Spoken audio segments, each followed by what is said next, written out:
Class में हम लोग लॉज ऑफ इलेक्ट्रोमैग्नेटिक इंडक्शन की बात कर रहे थे, जिसमें आप लोगों को ये बताया गया था कि इलेक्ट्रोमैग्नेटिक इंडक्शन होता क्या है। तो सबसे पहला तो उसका डेफिनेशन यही था कि whenever the magnetic flux linked with a closed coil is changing continuously, then there will be some induced EMF, and if the coil is closed, if the circuit is closed, then there will be some induced current. तो जैसे कि किसी भी generator का principal होता है, वो भी इलेक्ट्रोमैग्नेटिक इंडक्शन पर ही बेस्ड है। किसी भी जनरेटर को स्टार्ट करने का तरीका आप सबको पता है कि हैंडल लगा करके उसको ऐसे से घुमाओ।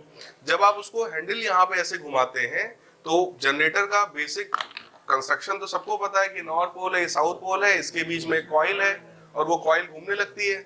तो जब आप ऐसे हैंडल को घुमाते हैं तो वो हैंडल क्या करता है, इस कॉइल को घुमाने लगता है। जब कॉइल वहां पर उस मैग्नेटिक फील्ड में घूमती है तो कॉइल से पास होने वाला मैग्नेटिक फ्लक्स चेंज होता है। मैग्नेटिक फ्लक्स जानते हैं बेटा, number of magnetic field lines passing through any area in magnetic field.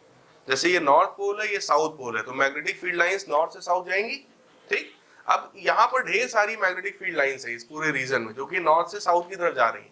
ठीक है, अब मान लो ये कोई एक रेक्टेंगुलर कॉइल है, ये कॉइल यहाँ पे रखा हुआ है इस फील्ड के बीच में। ठीक, जब आप उस हैंडल को ऐसे ऐसे घुमाते हैं तो ये कॉइल भी ऐसे ऐसे घूमने लगता है। जब ये कॉइल ऐसे ऐसे घूम रहा होगा तो जरा सोचो, कॉइल से पास होने वाला फ्लक्स चेंज हो रहा होगा। कैसे कि लाइंस ऐसे जा रही हैं। इस कंडीशन में जब वो कॉइल होगी तो बोलो फ्लक्स मिनिमम है, सबसे कम number of lines of force है जो इससे पास हो रही। जैसे जैसे ऐसे बढ़ाओगे बोलो फ्लक्स बढ़ रहा है। इस कंडीशन में जो फ्लक्स है वो मैक्सिमम है। फिर ऐसे घुमा रहे हो, घट रहा है, फिर मिनिमम हो गया, फिर मैक्सिमम, फिर मिनिमम। तो कहने का मतलब कि लगातार जब ऐसे घूमता रहता है तो जो फ्लक्स है वो लगातार मैक्सिमम मिनिमम मतलब वो चेंज होता रहता है। और जब तक वो फ्लक्स चेंज होता रहेगा तब तक आप सबको पता है कि वो जनरेटर इलेक्ट्रिसिटी देता रहता है। अगर वही जनरेटर रोटेट होना बंद हो जाए तो तुरंत करंट का प्रोडक्शन भी बंद हो जाता है। तो इलेक्ट्रोमैग्नेटिक इंडक्शन का बेसिक प्रिंसिपल यही है कि जब कहीं पर मैग्नेटिक फील्ड वाले स्पेस में कोई कॉइल हो, वो कॉइल घूम रहा हो, कॉइल के घूमने से बेसिकली क्या होता है, उससे पास होने वाला फ्लक्स चेंज होता है। So if the magnetic flux linked with a coil is changing continuously, then there will be some induced EMF, and if the circuit is closed, then there will be induced current. तो यही कहलाता है आपका electromagnetic induction. तो फिलहाल हम लोग पढ़ने चल रहे थे लॉज ऑफ इलेक्ट्रोमैग्नेटिक इंडक्शन। यार बेसिकली इलेक्ट्रोमैग्नेटिक इंडक्शन को फैराडे साहब ने एक्सप्लेन किया था। तो इनके जो लॉज हैं वो दो पार्ट्स में हैं। सबसे पहला है Faraday's law, that is the first law of electromagnetic induction. ठीक, और दूसरा है, उन्हीं को सपोर्ट किया था लेंज ने, तो ये कहलाता है लेंज लॉ। तो इलेक्ट्रोमैग्नेटिक इंडक्शन के जो लॉज हैं वो कितने पार्ट में है, दो पार्ट में। पहला क्या है, फैराडेज लॉ, और दूसरा है लेंज लॉ। फैराडे ने भी अपने पूरे स्टेटमेंट को, लास्ट क्लास में मैंने आपको शायद फैराडेज एक्सपेरिमेंट बताया होगा। फैराडेज एक्सपेरिमेंट सिंपल यही था कि एक कॉइल यहाँ पर थी, इस कॉइल के पास ये मैग्नेट का नॉर्थ या साउथ, अगर इसको मैं नॉर्थ मान लूं इसको, तो मैग्नेट का नॉर्थ हम उस कॉइल के पास ला रहे हैं। जब हम उसके पास में लाएंगे, बोलो कॉइल से पास होने वाला जो फ्लक्स है वो बढ़ेगा, तो इंड्यूस्ड करंट ये चाहेगा कि वो फ्लक्स कम हो जाए। कम होने का मतलब अगर नॉर्थ पास में ला रहे हो तो ये वाला जो एंड है कॉइल का, ये भी नॉर्थ की तरह बिहेव करेगा। नॉर्थ की तरह बिहेव करने का मतलब करंट क्या होगा, एंटी क्लॉकवाइज, क्योंकि आप सबने क्लॉक फील्ड पढ़ रखा है। नॉर्थ पोल का मतलब एंटी क्लॉकवाइज और साउथ पोल का मतलब क्लॉकवाइज। तो इस तरीके से हम इंड्यूस्ड करंट की डायरेक्शन को निकाल पा रहे थे। ठीक है, ये सब बात किसने एक्सप्लेन की थी, लेंज ने। ठीक, लेकिन फैराडे ने जो कुछ भी ऑब्जर्व किया था वो उसने दो पार्ट में एक्सप्लेन किया। तो सबसे पहला है आपका फैराडेज फर्स्ट लॉ। हेडिंग डालिए, ऊपर हेडिंग डालिएगा, laws of electromagnetic induction. Laws of electromagnetic induction, उसमें फर्स्ट पार्ट लिखिए Faraday's law.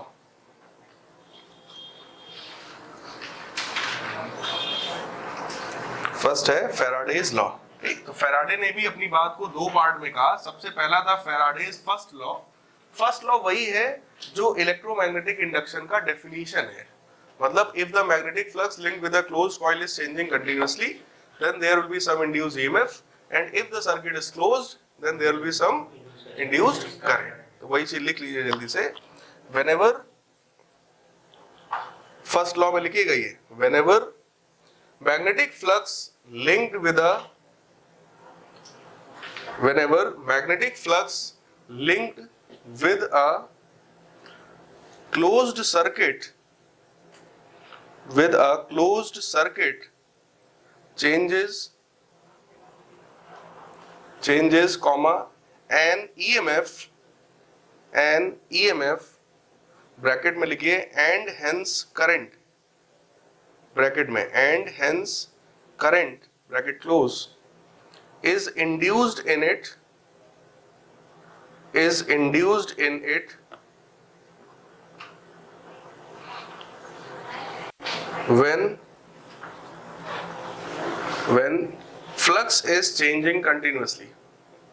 when flux is changing continuously.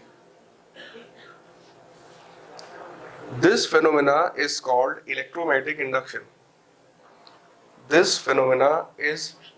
electromagnetic induction. ठीक है, ये मैं कई बार बता चुका हूं, इसमें ऐसी कोई नई बात तो नहीं है, सिंपल है. अपनी लैंग्वेज में भी आप बना के लिख सकते हैं, जरूरी नहीं जो मैंने लिखा है वही लिखो, ठीक है, लेकिन सारी बातें उसमें आ जानी चाहिए. फिर आता है फैराडेज सेकंड लॉ. फैराडे ने एक चीज और ऑब्जर्व किया था कि अगर हम लोग मैग्नेट को जो कॉइल के पास ला रहे हैं ना, फैराडे सेकंड लॉ, ये दोनों लॉज उसने अपने उसी प्रैक्टिकल के बेसिस पर बनाए थे. ठीक, पहला तो आप लोग समझ गए कि भाई कुछ ना कुछ उसमें गैल्वेनोमीटर में डिफ्लेक्शन हो रहा है, डिफ्लेक्शन होने का मतलब कुछ ना कुछ इंड्यूस करंट जनरेट हो रहा है, तो उसने बताया कि भाई ऐसा ऐसा करोगे तो इंड्यूस करंट या इंड्यूस ईएमएफ आएगा. ठीक, अब दूसरी बात यह है, उसने ये भी ऑब्जर्व किया था कि अगर हम इस मैग्नेट को कॉइल के पास तेजी से लाएं और तेजी से पीछे ले जाएं, तो उसने देखा कि जो फ्लक्स में जो चेंज आ रहा है वो बहुत जल्दी जल्दी आएगा. तो उसने ये बात भी फील किया कि जब फ्लक्स में चेंज जल्दी हो रहा है तो ईएमएफ या करंट की वैल्यू ज्यादा आ रही है. तो उसने ऑब्जर्व किया होगा कि जब हम इसको तेजी से इधर उधर मूव करा रहे हैं कॉइल के आसपास, मतलब फ्लक्स को हम तेजी से वेरी करा रहे हैं, तब गैल्वेनोमीटर में जो डिफ्लेक्शन उसको दिखा होगा वो ज्यादा दिखा होगा. डिफ्लेक्शन ज्यादा दिखने का मतलब यही है कि करंट वहां पर ज्यादा है. तो उसने ये बात बोला कि भाई जो change in flux divided by time interval, इसका मतलब rate of change of magnetic flux is directly proportional to EMF. Proportionality sign हटाओगे, कांस्टेंट के आएगा और के की वैल्यू भी प्रैक्टिकली 1 होती है. इसलिए उसने सीधे सीधे ये बोला कि भाई जो ईएमएफ है that is equal to rate of change of magnetic flux. बात समझ में आई? तो लिख लीजिए second law. The magnitude of induced EMF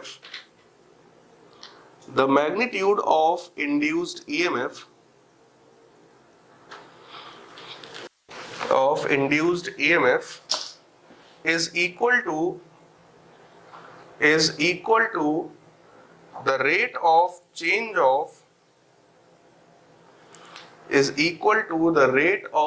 change of magnetic flux, the rate of change of magnetic flux linked with the closed circuit.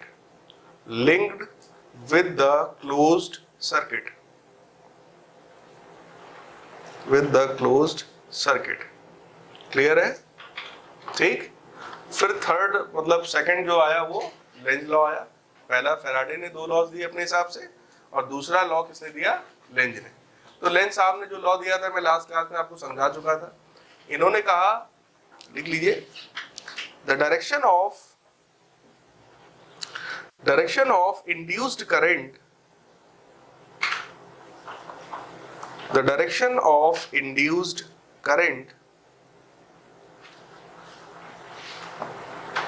is such that it opposes the cause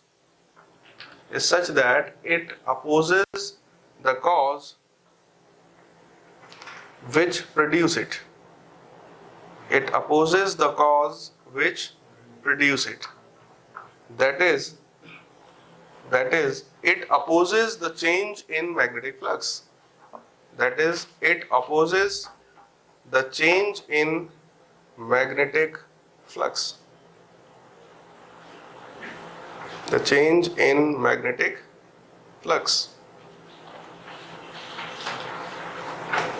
ठीक है, तो लेंज साहब ने ये बताया कि जो induced current आता है उसका डायरेक्शन कुछ ऐसा होगा जो उसको प्रोड्यूस करने वाले कॉज का अपोज करेगा।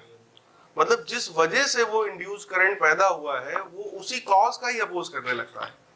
ठीक, तो उसकी वजह से ही वो नॉर्थ की तरह बिहेव कर रहा था, या नॉर्थ पोल को जब दूर ले जाओ तो वो साउथ की तरह बिहेव करने लग रहा था। ये सब चीजें मैंने आपको समझाई। So that is Lenz law. तो लेंज साहब ने सीधे सीधे बस एक काम किया कि इनके फॉर्मूले में माइनस लगा दिया, बाकी सब कुछ तो फैराडे ने खुद ही एक्सप्लेन किया था। फैराडे ने सब कुछ बता दिया था, सिर्फ करंट का डायरेक्शन नहीं बता पाए थे कि आखिर ऐसा क्यों हो रहा है। इस बात को एक्सप्लेन किया लेंज ने, और उसने सिर्फ ये माइनस लगा दिया। ये माइनस यही बात रिप्रेजेंट करता है कि जो इंड्यूस्ड ईएमएफ है वो चेंज इन मैग्नेटिक फ्लक्स का अपोज करेगा। ठीक है,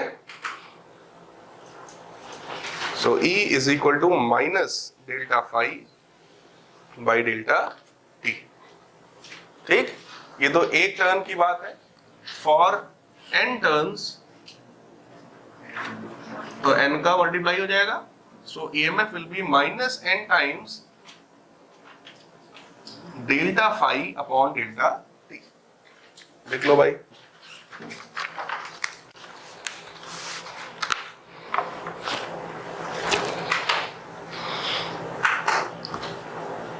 क्लियर है? अब यार इस पर बेस बहुत छोटे से क्वेश्चंस आपसे पूछे जा सकते हैं। फ्लक्स पर ही बेस क्वेश्चन पूछ देते हैं कि फ्लक्स निकालो।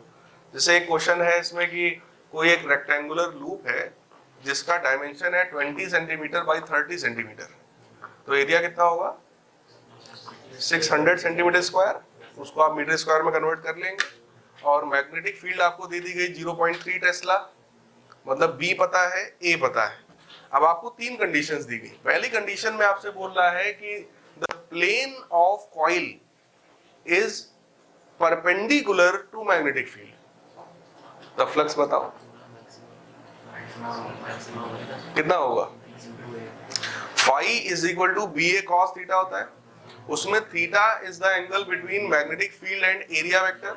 अगर आपसे कह रहे हैं कि plane of the coil is perpendicular to magnetic field, तो बेटा थीटा कितना होगा, थीटा कितना होगा 90। सब लोग भाई कोई तो पढ़ा लिखा होगा।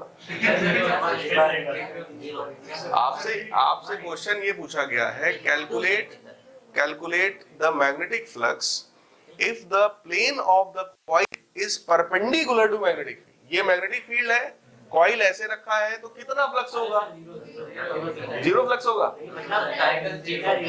थीटा जीरो होगा। सोचो, थीटा 90 नहीं है। थीटा किसके किसके बीच का एंगल होता है फ्लक्स में भाई, phi is equal to B A cos theta होता है ना। इसमें ये जो थीटा है बेटा, this is the angle between B and A. B तो इधर की तरफ है, अगर ऐसा कॉइल है तो एरिया भी तो इधर ही होगा भाई। Area is always perpendicular to the surface. Surface अगर ऐसा है तो इसके परपेंडिकुलर एरिया ऐसा होगा, तो एरिया भी इधर ही है, बी भी इधर ही है, तो थीटा कितना हुआ। अब देख लो, इतना छोटा सा क्वेश्चन है लेकिन सभी लोग गलत कर देते अगर एक बार में करते तो इस चीज को बहुत ध्यान से देखना। फ्लक्स के ऊपर अगर कोई क्वेश्चन आएगा, सेकंड पार्ट में आपसे बोला गया कि plane of the coil is in the direction of magnetic field. इस बार एरिया ऐसा, मैग्नेटिक फील्ड ऐसा, तो एंगल कितना, इस बार फ्लक्स कितना पास होगा, जीरो। तीसरे में आपसे बोला गया कि plane of the coil is making an angle 30 degree with the magnetic field, मतलब कॉइल ऐसा है, ठीक, मैग्नेटिक फील्ड ऐसी है, ठीक। इस बार थीटा कितना है,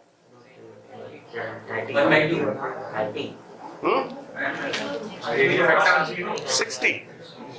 थीटा कितना है 60। क्यों?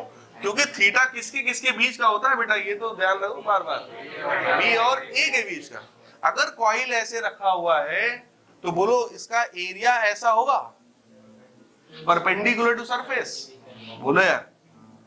ठीक, मैग्नेटिक फील्ड ऐसे रखी है, मतलब ऐसे है, ठीक है। प्लेन और मैग्नेटिक फील्ड के बीच का एंगल कितना है, गिवन है आपको, तो हमको तो ये वाला चाहिए ना। कुछ बात समझ में आया? तो जो वो दे रहा है उसको बहुत ध्यान से पढ़िएगा। हो सकता है कि आपको ऐसा क्वेश्चन दिया जाए जिसमें 90 में से घटाना पड़ जाए, मतलब जब तुम्हें परपेंडिकुलर दिख रहा है तब वो 0 है, जब तुम्हें 0 दिख रहा है तो वो परपेंडिकुलर है, जब तुम्हें 30 दिख रहा है तो वो 60 है। ठीक, कई बार बच्चे इसी चीज को बहुत ज्यादा दिल पे ले लेते हैं। वो सोचते हैं वो तो शैलेंद्र सर ने कहा था वो ऐसा ही होगा, जो भी हो 90 में से घटा दो। और पेपर वाला भी कई बार कलाकार होता है, वो घुमा देता है इसी चीज को, सही सही रख देता है। अब पता चला उसने क्वेश्चन ही ऐसा कुछ रख दिया कि जिसमें उसमें 90 बोल रहा है तो 90 ही रखना है तुम्हें, और तुमने वहां जबरदस्ती दिमाग लगा दिया। इसलिए बहुत ध्यान से बस पढ़िएगा कि जब बात फ्लक्स की हो रही है तो वो एंगल किसके बीच का है, मैग्नेटिक फील्ड और एरिया के बीच का है। बात समझ में आ रही ना? तो जैसा वो क्वेश्चन बोले उसको ध्यान से पढ़िएगा, उसके हिसाब से करिएगा। बाकी क्वेश्चन में कुछ नहीं है, बीए cos थीटा ही लगाना। नेक्स्ट हेडिंग डालिए motional EMF from Faraday's law. Motional EMF from Faraday's law.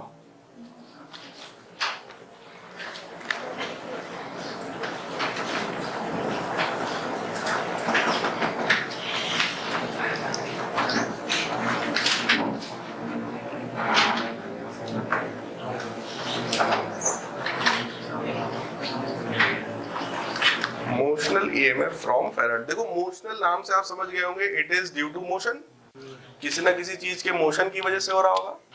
और ईएमएफ भी आप समझ गए होंगे कि इंड्यूस्ड ईएमएफ हमें चाहिए। इंड्यूस्ड ईएमएफ यार सिर्फ एक तरीके से आ सकता है, वो है change in magnetic flux. Magnetic flux होता है बेटा phi is equal to B A cos theta, है ना। अगर तुम्हें इस फ्लक्स को चेंज करना है तो उसको चेंज करने के 3 तरीके हैं, या तो फील्ड चेंज कर दो लगातार, या तो एरिया लगातार चेंज कर दो, या तो थीटा चेंज कर दो। ठीक है, एक एक करके हम लोग इन तीनों चीजों को पढ़ेंगे, जिसमें से पहला कॉन्सेप्ट ये है मोशनल ईएमएफ। अब जरा ध्यान से देखो, इसमें हमने क्या सिस्टम बनाया। हम लोगों ने एक ऐसा सिस्टम क्रिएट किया जिसमें मैग्नेटिक फील्ड कुछ ऐसी है अंदर की तरफ। इसमें हम कोई एक लोहे का या किसी भी कंडक्टर का एक फ्रेम रखेंगे, कुछ इस टाइप का। ठीक है, कंडक्टर फ्रेम है, इसमें करंट फ्लो कर सकता है, और इसके ऊपर हमने एक ये ऐसी PQ रॉड रख दी। PQ भी कंडक्टर है। ठीक, अगर तुम PQ रॉड रख रहे हो, लेट अस सपोज इसका फ्रेम का लेंथ है L और ये डिस्टेंस है X। X इसलिए बेटा मान रहे हैं क्योंकि हम इस रॉड को V स्पीड देने वाले हैं लेफ्ट साइड में, क्योंकि अगर हम रॉड को V स्पीड देंगे इधर की तरफ तो रॉड इधर आएगा, रॉड इधर आएगा तो ये जो लूप बन रहा है, इस लूप का करो जो एरिया होगा वो लगातार डिक्रीज होगा। सही है, मैग्नेटिक फील्ड लाइंस तो लगातार अंदर की तरफ जा ही रही है, उसमें कोई चेंज नहीं हो रहा, वो कांस्टेंट मैग्नेटिक फील्ड है। आप अगर एरिया को चेंज करेंगे लगातार तो बोलो फ्लक्स चेंज होगा। अगर फ्लक्स चेंज होगा तो इलेक्ट्रोमैग्नेटिक इंडक्शन होगा, इंड्यूस्ड ईएमएफ आएगा, इंड्यूस्ड करंट आएगा। समझ में आ रहा है? ठीक, तो हमने इसको लेफ्ट साइड में मूव कराया। अब हम लोग को बस ये देखना है कि इसकी वजह से, सिर्फ इस मोशन की वजह से आखिर कितना ईएमएफ जनरेट होगा। तो आपने सीधे सीधे ये कहा कि सर ईएमएफ का फॉर्मूला है minus delta phi upon delta t. So E is equal to minus delta phi का मतलब B A upon delta t. इन्होंने बोला sir B A cos theta, theta कितना है यहाँ पर, ध्यान से सोच के बताओ।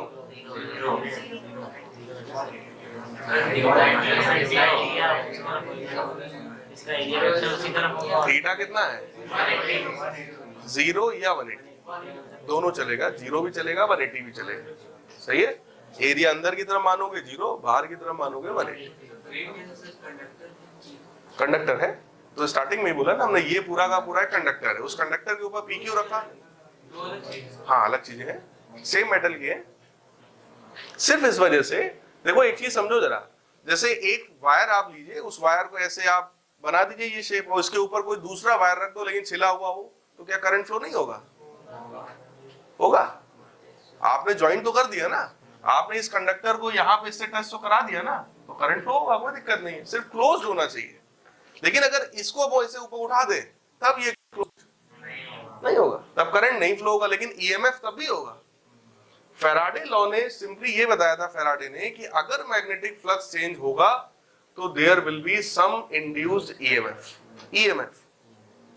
ठीक, अब करंट होगा या नहीं होगा ये बात डिपेंड करता है कि सर्किट क्लोज्ड है या ओपन है। अगर क्लोज्ड है तो करंट भी आ जाएगा, क्लोज नहीं है तो करंट नहीं होगा, लेकिन इंड्यूस्ड ईएमएफ जरूर होगा। बात कुछ समझ में आई? ठीक, तो फिलहाल E is equal to minus का डेल्टा VA, इसमें जरा चेक करो, डेल्टा का मतलब होता है चेंज, और अंदर B और A दो चीजें हैं, तो चेंज क्या हो रहा है?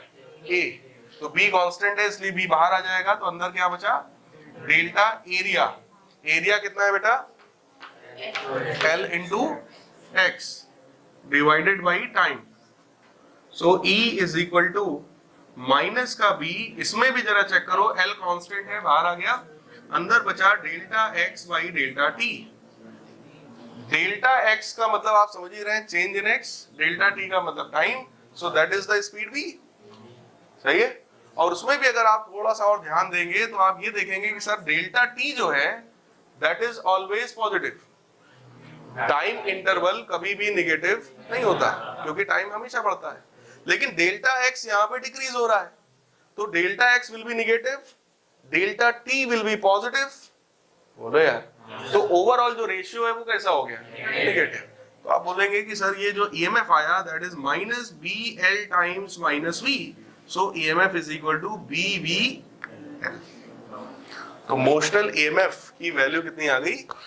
BVL। V मतलब मैग्नेटिक फील्ड, V मतलब velocity and L means length, so BVL लिख डालिए। अगर PQ को राइट साइड, कोई दिक्कत नहीं, अगर हम PQ को राइट साइड में शिफ्ट कर रहे होते तो उस बार बोलो एरिया बढ़ रहा होता, तब भी वहां पर ईएमएफ आता, तब भी मैग्नीट्यूड यही होता, लेकिन साइन माइनस का होता। क्यों माइनस का होता? क्योंकि उस कंडीशन में जो delta x upon delta T है दैट शुड बी पॉजिटिव, तो वो V होता तो बन जाता माइनस BVL। ठीक है ना?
देख लिया?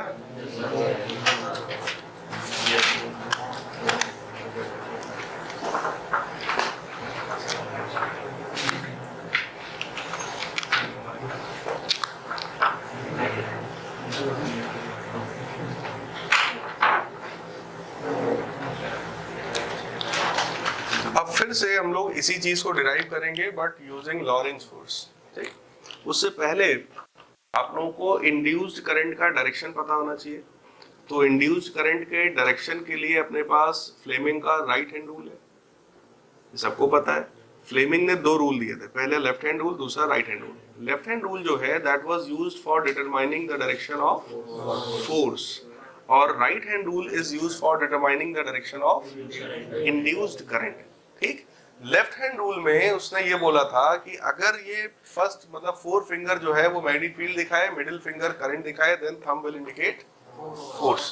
और राइट हैंड रूल में उसने ये कहा कि अगर ये फोर फिंगर मैग्नेटिक फील्ड दिखाए, थंब फोर्स या मोशन ऑफ कंडक्टर दिखाए, then middle finger will indicate the direction of induced current. ये सीक्वेंस बेटा याद रखिएगा, ठीक है। इसमें आपको लेफ्ट हैंड रूल में आपको पहले फोर फिंगर मिडिल फिंगर की बात करनी है, बाद में आप कहेंगे then thumb indicates the direction of force, क्योंकि वहां फोर्स निकालना था, समझ रहे।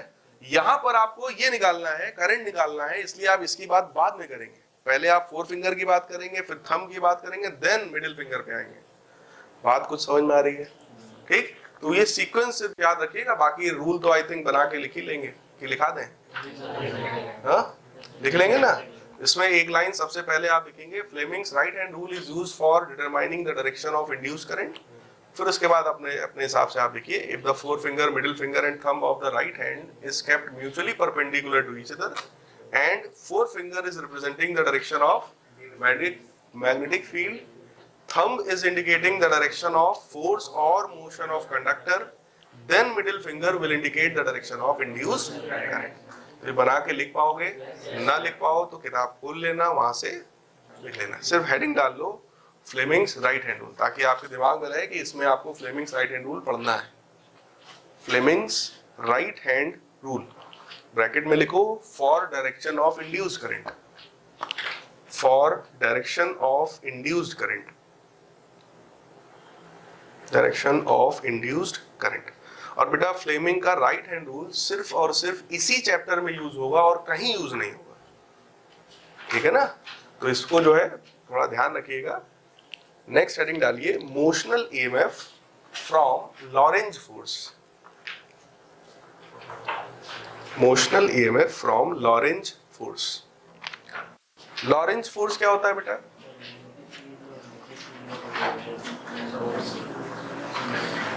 हाँ, मतलब जब कोई चार्ज किसी ऐसे स्पेस में रखा हो जहां पर इलेक्ट्रिक फील्ड भी हो, मैग्नेटिक फील्ड भी हो, तो उस चार्ज पर दो टाइप के फोर्सेस लगने लगते हैं, इलेक्ट्रिक वाला भी और मैग्नेटिक वाला भी। तो उसकी वजह से उस पर जो फोर्स लगता है वो कहलाता है Lorentz force. Is the sum of electric force and magnetic force. अब इसके पहले जब हमने अभी इसी चीज को देखो डिराइव किया था, बहुत इजीली डिराइव कर लिया था, that was with Faraday's law. Faraday का लॉ हमने सीधे सीधे अप्लाई किया, E is equal to minus delta phi by delta t, हमारा काम हो गया, हमें वैल्यू मिल गई। अब हम यहीं पर लॉरेंज फोर्स लगाएंगे और उसके इस पर चेक करेंगे कि आखिर ऐसा क्या हो रहा है, ठीक।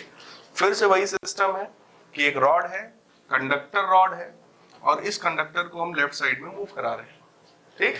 अगर कंडक्टर को लेफ्ट साइड में मूव कराएंगे तो सबसे पहले ये सोचो, अगर ये रॉड कंडक्टर है तो क्या इसके अंदर ढेर सारे फ्री इलेक्ट्रॉन्स होंगे, ठीक। तो इसका मतलब इसके अंदर यहाँ पे इलेक्ट्रॉन्स रहे होंगे, और अगर ये रॉड इधर की तरफ जा रहा है तो हम ये भी बोल सकते हैं कि इलेक्ट्रॉन्स भी इधर की तरफ जा रहे हैं। Now these electrons is in motion in magnetic field.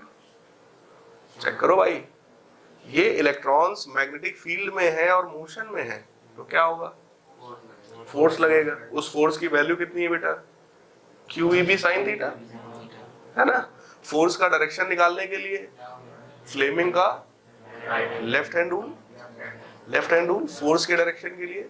Magnetic field अंदर, अगर रॉड इधर आ रही मतलब इलेक्ट्रॉन लेफ्ट में आ रहा है तो करंट राइट में, तो बोलो ऐसे मानेंगे, तो फोर्स किधर लगेगा? पक्का है। मतलब ये जो इलेक्ट्रॉन्स हैं, इन इलेक्ट्रॉन्स पर एक मैग्नेटिक फोर्स लगेगा, वो भी किधर की तरफ? ऊपर की तरफ। सही है कि नहीं सही है? कोई डाउट हो तो बताओ भाई। करंट तो भी आएगा, है ही कहाँ करंट? उधर जाएगा नहीं। हम लोग यहाँ पर बेटा देखो, जो फ्लेमिंग्स लेफ्ट हैंड रूल हम लोग जो अप्लाई करते हैं, that is used for determining the direction of force, ठीक। लेकिन आप वहां पर बात कर रहे हैं कि भाई जब कोई चार्ज मोशन में होता है तो उसके लिए भी हमने आपको सिखा रखा है कि QVB sin थीटा लगेगा, और वहां पर डायरेक्शन निकालने का लिए कौन सा रूल है? करंट की तो बात ही नहीं है। जहां पे देखो मैग्नेटिक फील्ड में अगर कोई चार्ज है और वो चार्ज मोशन में है, मतलब उसके पास वेलोसिटी है, तो बोलो उसके ऊपर जो फोर्स लगता है वो फोर्स है Q times V cross B। पढ़ा है कि नहीं? तो V क्रॉस B करके भी तो डायरेक्शन निकाल सकते हो, निकाल सकते हैं कि नहीं? तो V क्रॉस B करके भी हम डायरेक्शन को निकाल सकते हैं बेटा, ठीक। तो उससे भी तुम्हें मैग्नेटिक फील्ड की मतलब मैग्नेटिक की वजह से जो फोर्स लग रहा है उसका डायरेक्शन तुम्हें मिल जाएगा, ठीक। तो फिलहाल V क्रॉस B ऐसे करके चेक भी कर लो, फोर्स किधर की तरफ आ रहा है, कैसे ऊपर,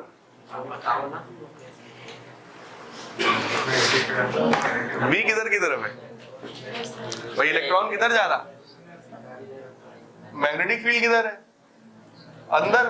तो इसको ऐसे घुमाओगे, ऐसे घुमा के देखो भाई, पहले मान लो हमने ऐसे रखा V मैग्नेटिक फील्ड है अंदर की तरफ, तो अब हाथ ऐसे तो घूमेगा नहीं, तो हमने ऐसे कर लिया, है ना। अब ये अंदर की तरफ जाएगा तो किधर की तरफ लगा, तो तुम्हारे हिसाब से तो फोर्स नीचे आ रहा है, लेकिन किस पर है ये, इलेक्ट्रॉन पर है। तो जब यहां लिखोगे तो क्या बनेगा, F is equal to minus E, बोलो यार, V क्रॉस B, समझ रहे हैं। ये अगर तुम्हारे हिसाब से नीचे की तरफ आ रहा है और तुमने बाहर माइनस लगा रखा है तो फोर्स किधर हो जाएगा, ऊपर की तरफ। तो कुल मिलाकर के अगर उस कॉन्सेप्ट से भी सोचोगे तो भी फोर्स किधर आएगा, ऊपर की तरफ। फिलहाल उतने सब में जाने की जरूरत नहीं है, क्योंकि आपको ये बात पता है मैग्नेटिक फील्ड में फोर्स के सिर्फ दो कॉन्सेप्ट है। पहला, या तो वहां पे चार्ज मोशन में हो, दूसरा या तो वहां पे करंट फ्लो हो रहा हो। और अगर चार्ज मोशन में है तो इनडायरेक्टली हम बोल सकते हैं कि करंट फ्लो हो रहा है, समझ रहे हो। तो हमने सीधे सीधे इसीलिए आपको सिंपलेस्ट वे बताया था कि अगर ये कंडक्टर इधर आ रहा है मतलब इलेक्ट्रॉन लेफ्ट जा रहा है, तो तुम मान लो कि करंट किधर जाएगा, राइट जाएगा। तुम उसके हिसाब से सीधे लगाओ, फोर्स लगे ऊपर। तो इतना दिमाग तुम्हें नहीं लगाना पड़ेगा, ठीक है ना।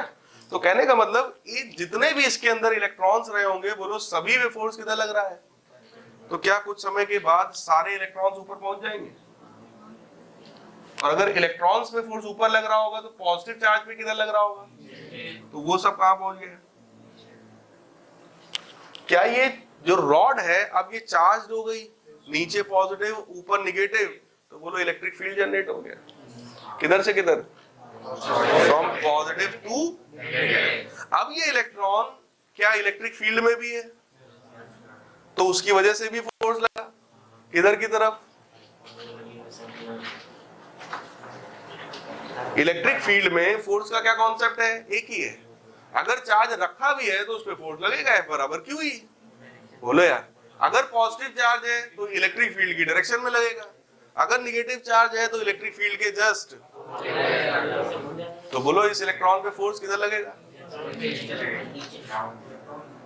ड्यू टू, अरे सीधे सीधे समझ लो, इलेक्ट्रॉन है तो फोर्स पॉजिटिव की तरफ लगेगा, पॉजिटिव की तरफ खींचेगा, खत्म बात।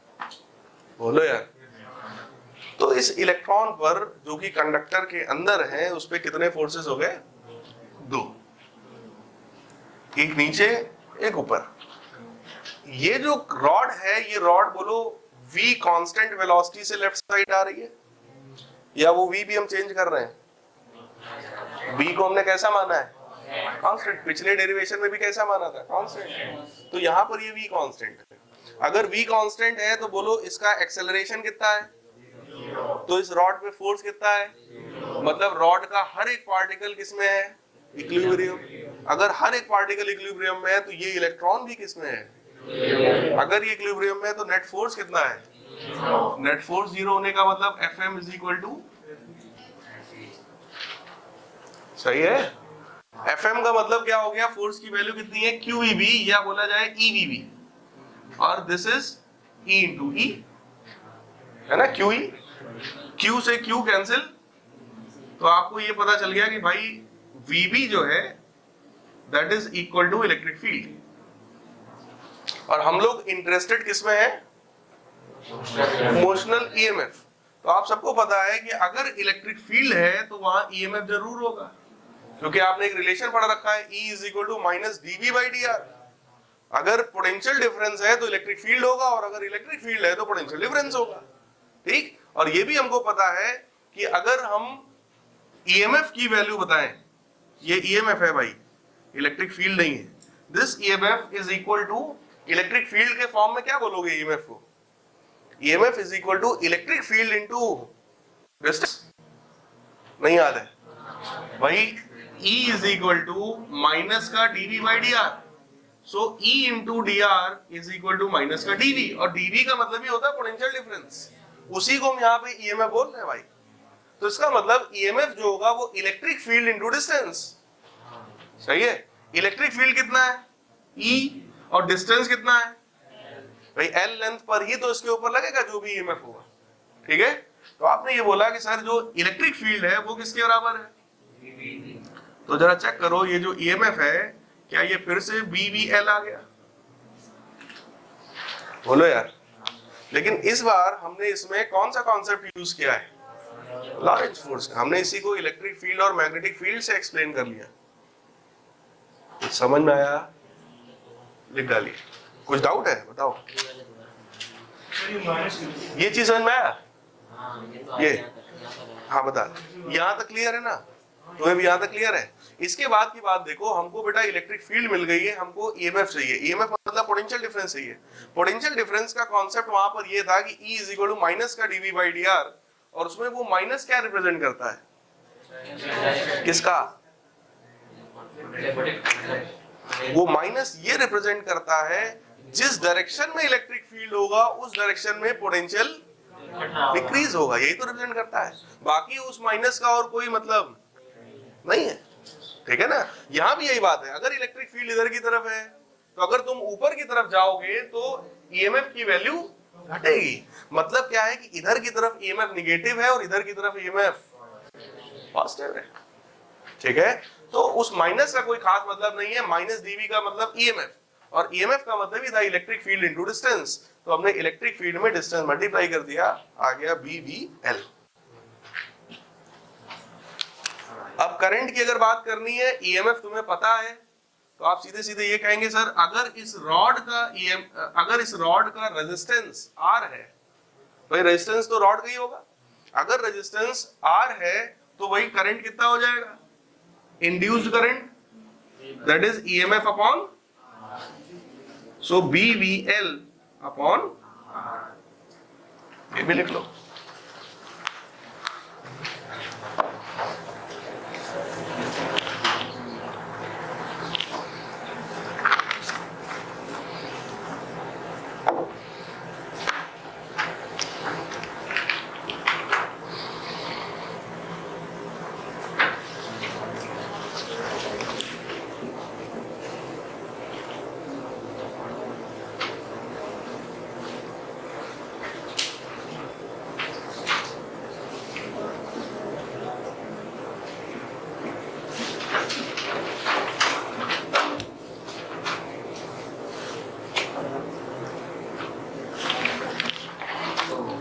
लिख लिया?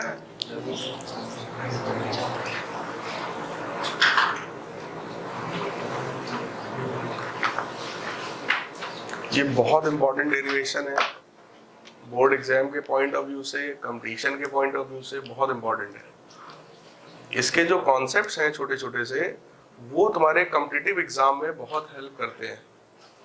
और ऐसा अक्सर देखा गया है इलेक्ट्रोमैग्नेटिक इंडक्शन के चैप्टर से आईआईटी मेंस में या एडवांस में जरूर क्वेश्चन बनते हैं।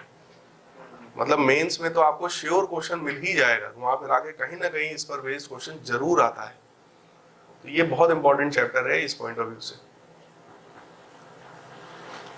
हो गया सबका? लिखो लिखो जल्दी लिखो। तब तक बाकी लोग ये सोचिए अगर इंड्यूस्ड करंट आया है तो उसका डायरेक्शन क्या होगा? डायरेक्शन के लिए कौन सा रूल है? फ्लेमिंग्स राइट हैंड रूल लगाइए और डायरेक्शन बताइए। किधर होगा भाई? तो अगर हम लोग फ्लेमिंग का राइट हैंड रूल अप्लाई करते हैं तो मैग्नेटिक फील्ड अंदर, motion of conductor left side में, तो इंड्यूस करंट किधर? नीचे। तो कहने का मतलब ये रहा करंट का डायरेक्शन, कैपिटल आई से हमने दिखाया है। तो करंट ऐसा है,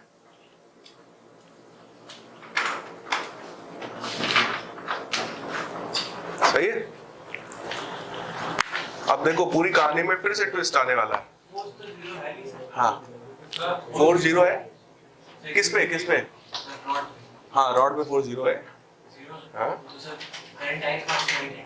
आया तो जो राइट हैंड रूल है वो क्या बोलता है आपसे देखो इसीलिए तो हमने दोनों चीज बोली ना फ्लेमिंग्स राइट हैंड रूल ये कहता है if the four finger represents direction of magnetic field thumb indicates the direction of force और motion of conductor then middle finger will indicate the direction of induced current तो motion तो हो रहा है ना ठीक है तो इधर की तरफ मोशन हुआ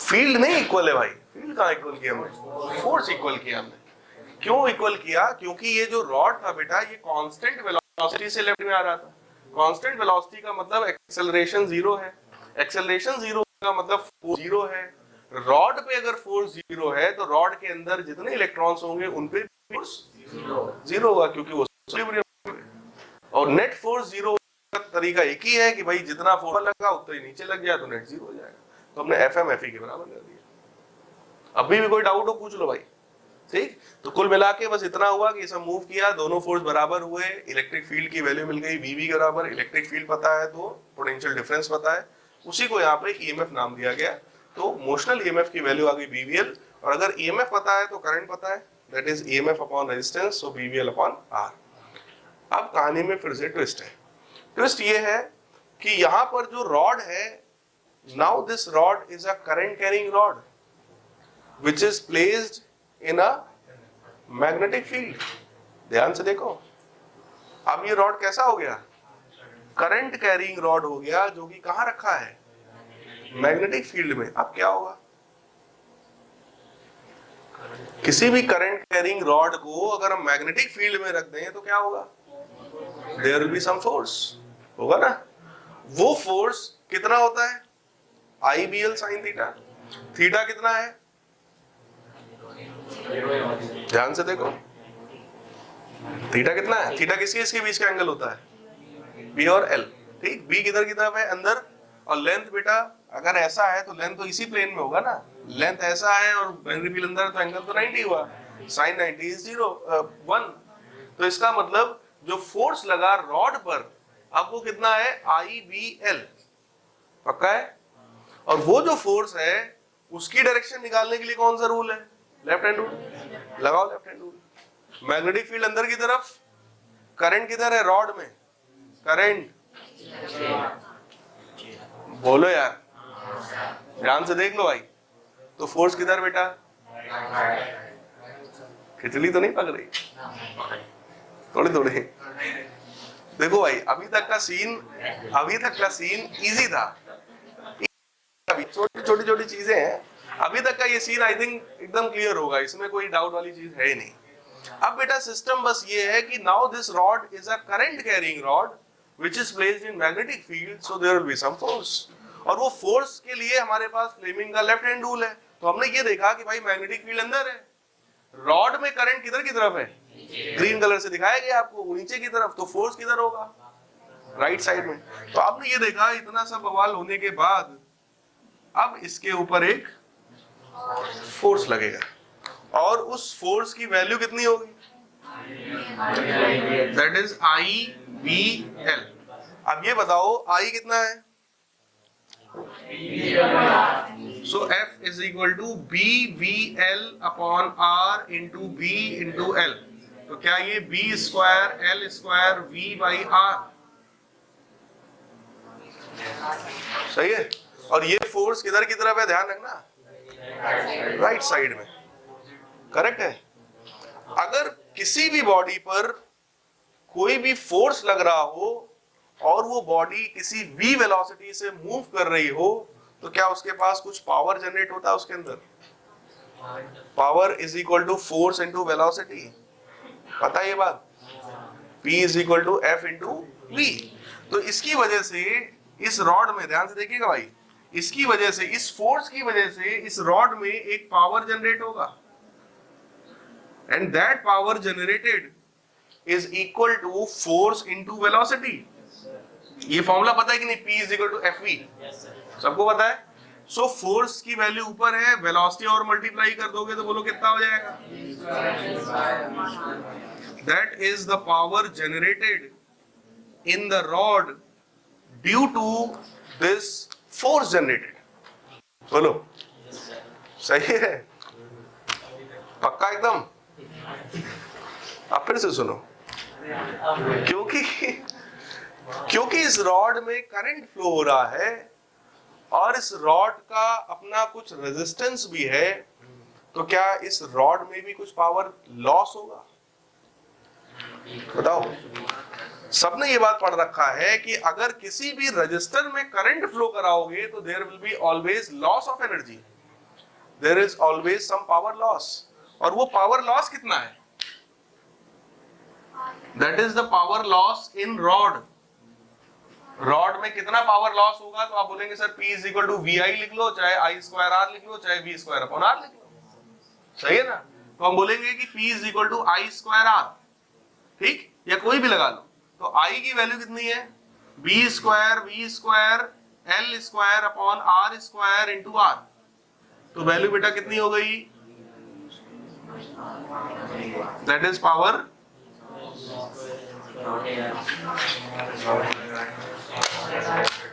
जितना पावर उधर जनरेट हुआ due to this force, that all is lost in its own resistance.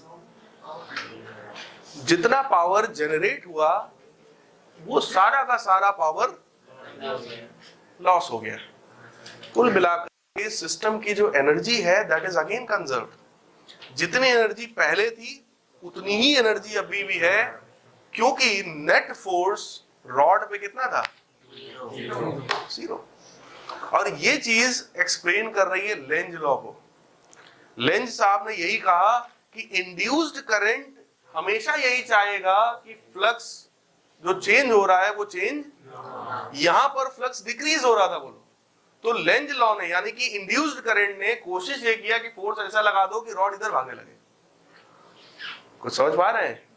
क्योंकि हम लोग रॉड को लेफ्ट में ला रहे थे, इसलिए लेंज के अकॉर्डिंग इंड्यूस्ड करंट ने ये कोशिश की कि फोर्स राइट लगाओ ताकि रॉड वापस उधर ही जाए, क्योंकि और कोई तरीका नहीं है उस फ्लक्स को, जो कि फ्लक्स डिक्रीज हो रहा है, उसको बढ़ाने का। बोलो यार, समझ रहे हैं? इस वजह से ऐसा फोर्स जनरेट हुआ जो कि लेंज लॉ को एक्सप्लेन कर रहा है। किधर नहीं जाने दोगे बेटा तो फ्लक्स चेंज नहीं होगा, करंट 0, बंद, सिस्टम खत्म। तब वो इस चैप्टर से बाहर हो जाएगा। भाई इस चैप्टर में सारा गेम इंड्यूस करंट का है, इंड्यूस ईएमएफ का है। अगर आप रॉड को रोक लेंगे तो इस चैप्टर से आउट हो गया, मैग्नेटिज्म वाले चैप्टर में खत्म। ठीक है ना? लिख डालिए।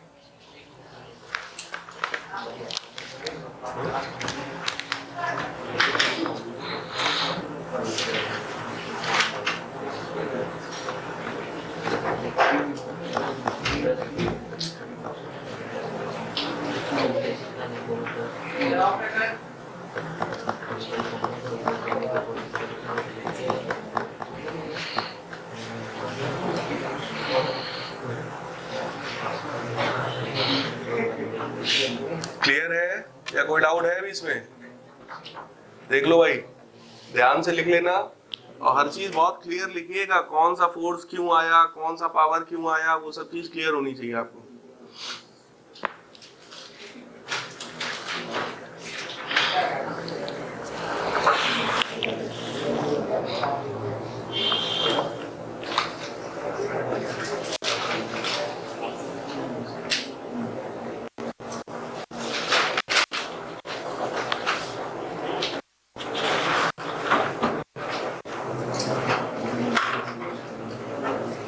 पावर जनरेट क्यों हुआ था?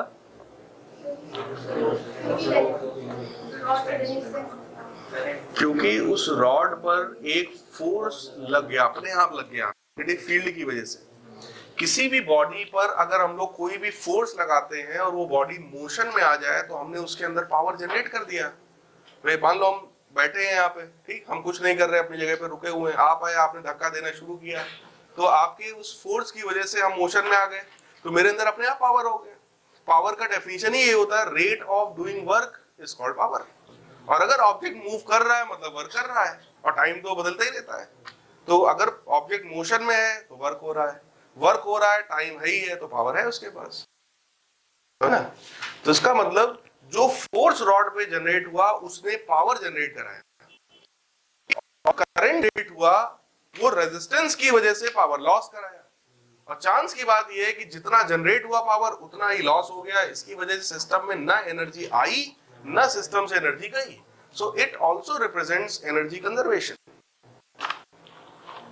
सही है, ठीक। और लेंज लॉ को भी एक्सप्लेन कर दिया कि भाई फोर्स अपोजिट डायरेक्शन में है वेलोसिटी के, ठीक। ये डेरिवेशन जरूर आप फिर से आज जाके पढ़िएगा, वरना आप भूल जाएंगे। अगली क्लासेस में आपको कंफ्यूजन होने लगेगा कि इसमें क्या किया गया था, ठीक है। इतना पढ़िएगा, बाकी बहुत थोड़ा सा रह गया। अगली क्लास में ये चैप्टर तो खत्म ही है, 5 मिनट का है। अब उसके बाद अगले टॉपिक्स की तरफ पढ़ेंगे। मोशनल ईएमएफ आप लोगों को 2 मेथड से डिराइव किया जा चुका है ना। सबसे पहला आपको फैराडे लॉ से बताया होगा, और दूसरा फिर आपको Lorentz force and energy conservation के बेसिस पर एक्सप्लेन किया गया, ठीक है। लास्ट वाला जो डेरिवेशन था वो बहुत इंपॉर्टेंट था, अगर ना रिवाइज किया हो तो फिर से कर लीजिएगा, क्योंकि उस पर बेस्ड क्वेश्चन या वो पूरा का पूरा कॉन्सेप्ट ही पूछा जाता है बोर्ड एग्जाम में, ठीक है। तो उसके पॉइंट ऑफ व्यू से बहुत इंपॉर्टेंट है। इसके बाद अगला कॉन्सेप्ट है eddy current. So next concept is eddy current.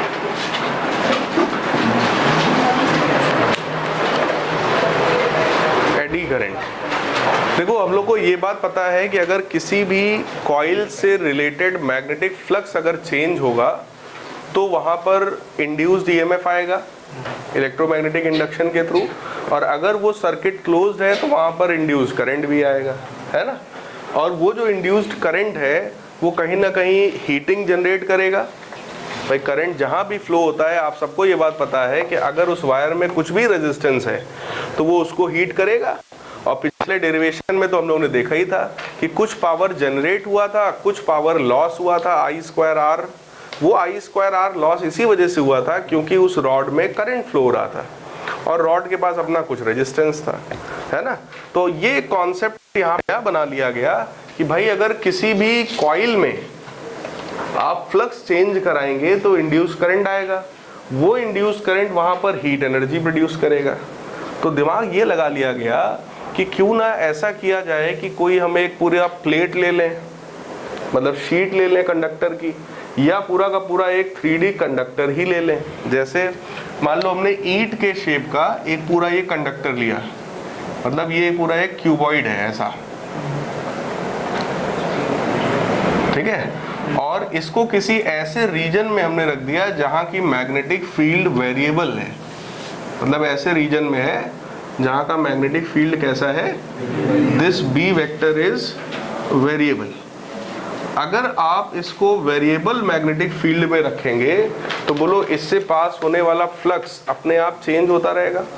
Flux को चेंज करने के 3 ही तरीके थे, phi is equal to B A cos theta. या तो बी चेंज करिए, या तो ए चेंज करिए, या तो थीटा चेंज करिए।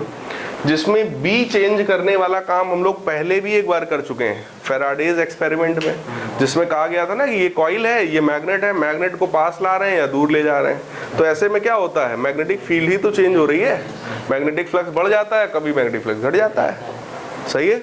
दूसरा तरीका जो हमने पिछले दोनों डेरिवेशंस में किया, मतलब मोशनल ईएमएफ में, उसमें हम लोगों ने एरिया को डिक्रीज या इंक्रीज कराया, मतलब रॉड को लेफ्ट या राइट मूव कराया, उससे एरिया घटा या एरिया बढ़ा, है ना। तो वो एक मेथड हो गया। तीसरा मेथड होता है जिसमें हम एंगल को चेंज कराएं। एंगल चेंज कराने वाला काम कहाँ पर होता है, जनरेटर में। किसी भी जनरेटर को जब आप स्टार्ट करते हैं तो देखो नॉर्थ है, ये साउथ है, इसके बीच का मैग्नेटिक फील्ड तो कांस्टेंट है। जो कॉइल वहां पर घूम रहा है उस कॉइल का एरिया भी कांस्टेंट है, एरिया तो चेंज होता नहीं उसमें। तो वहां पर चेंज क्या हो रहा है, बार बार उसका एंगल थीटा।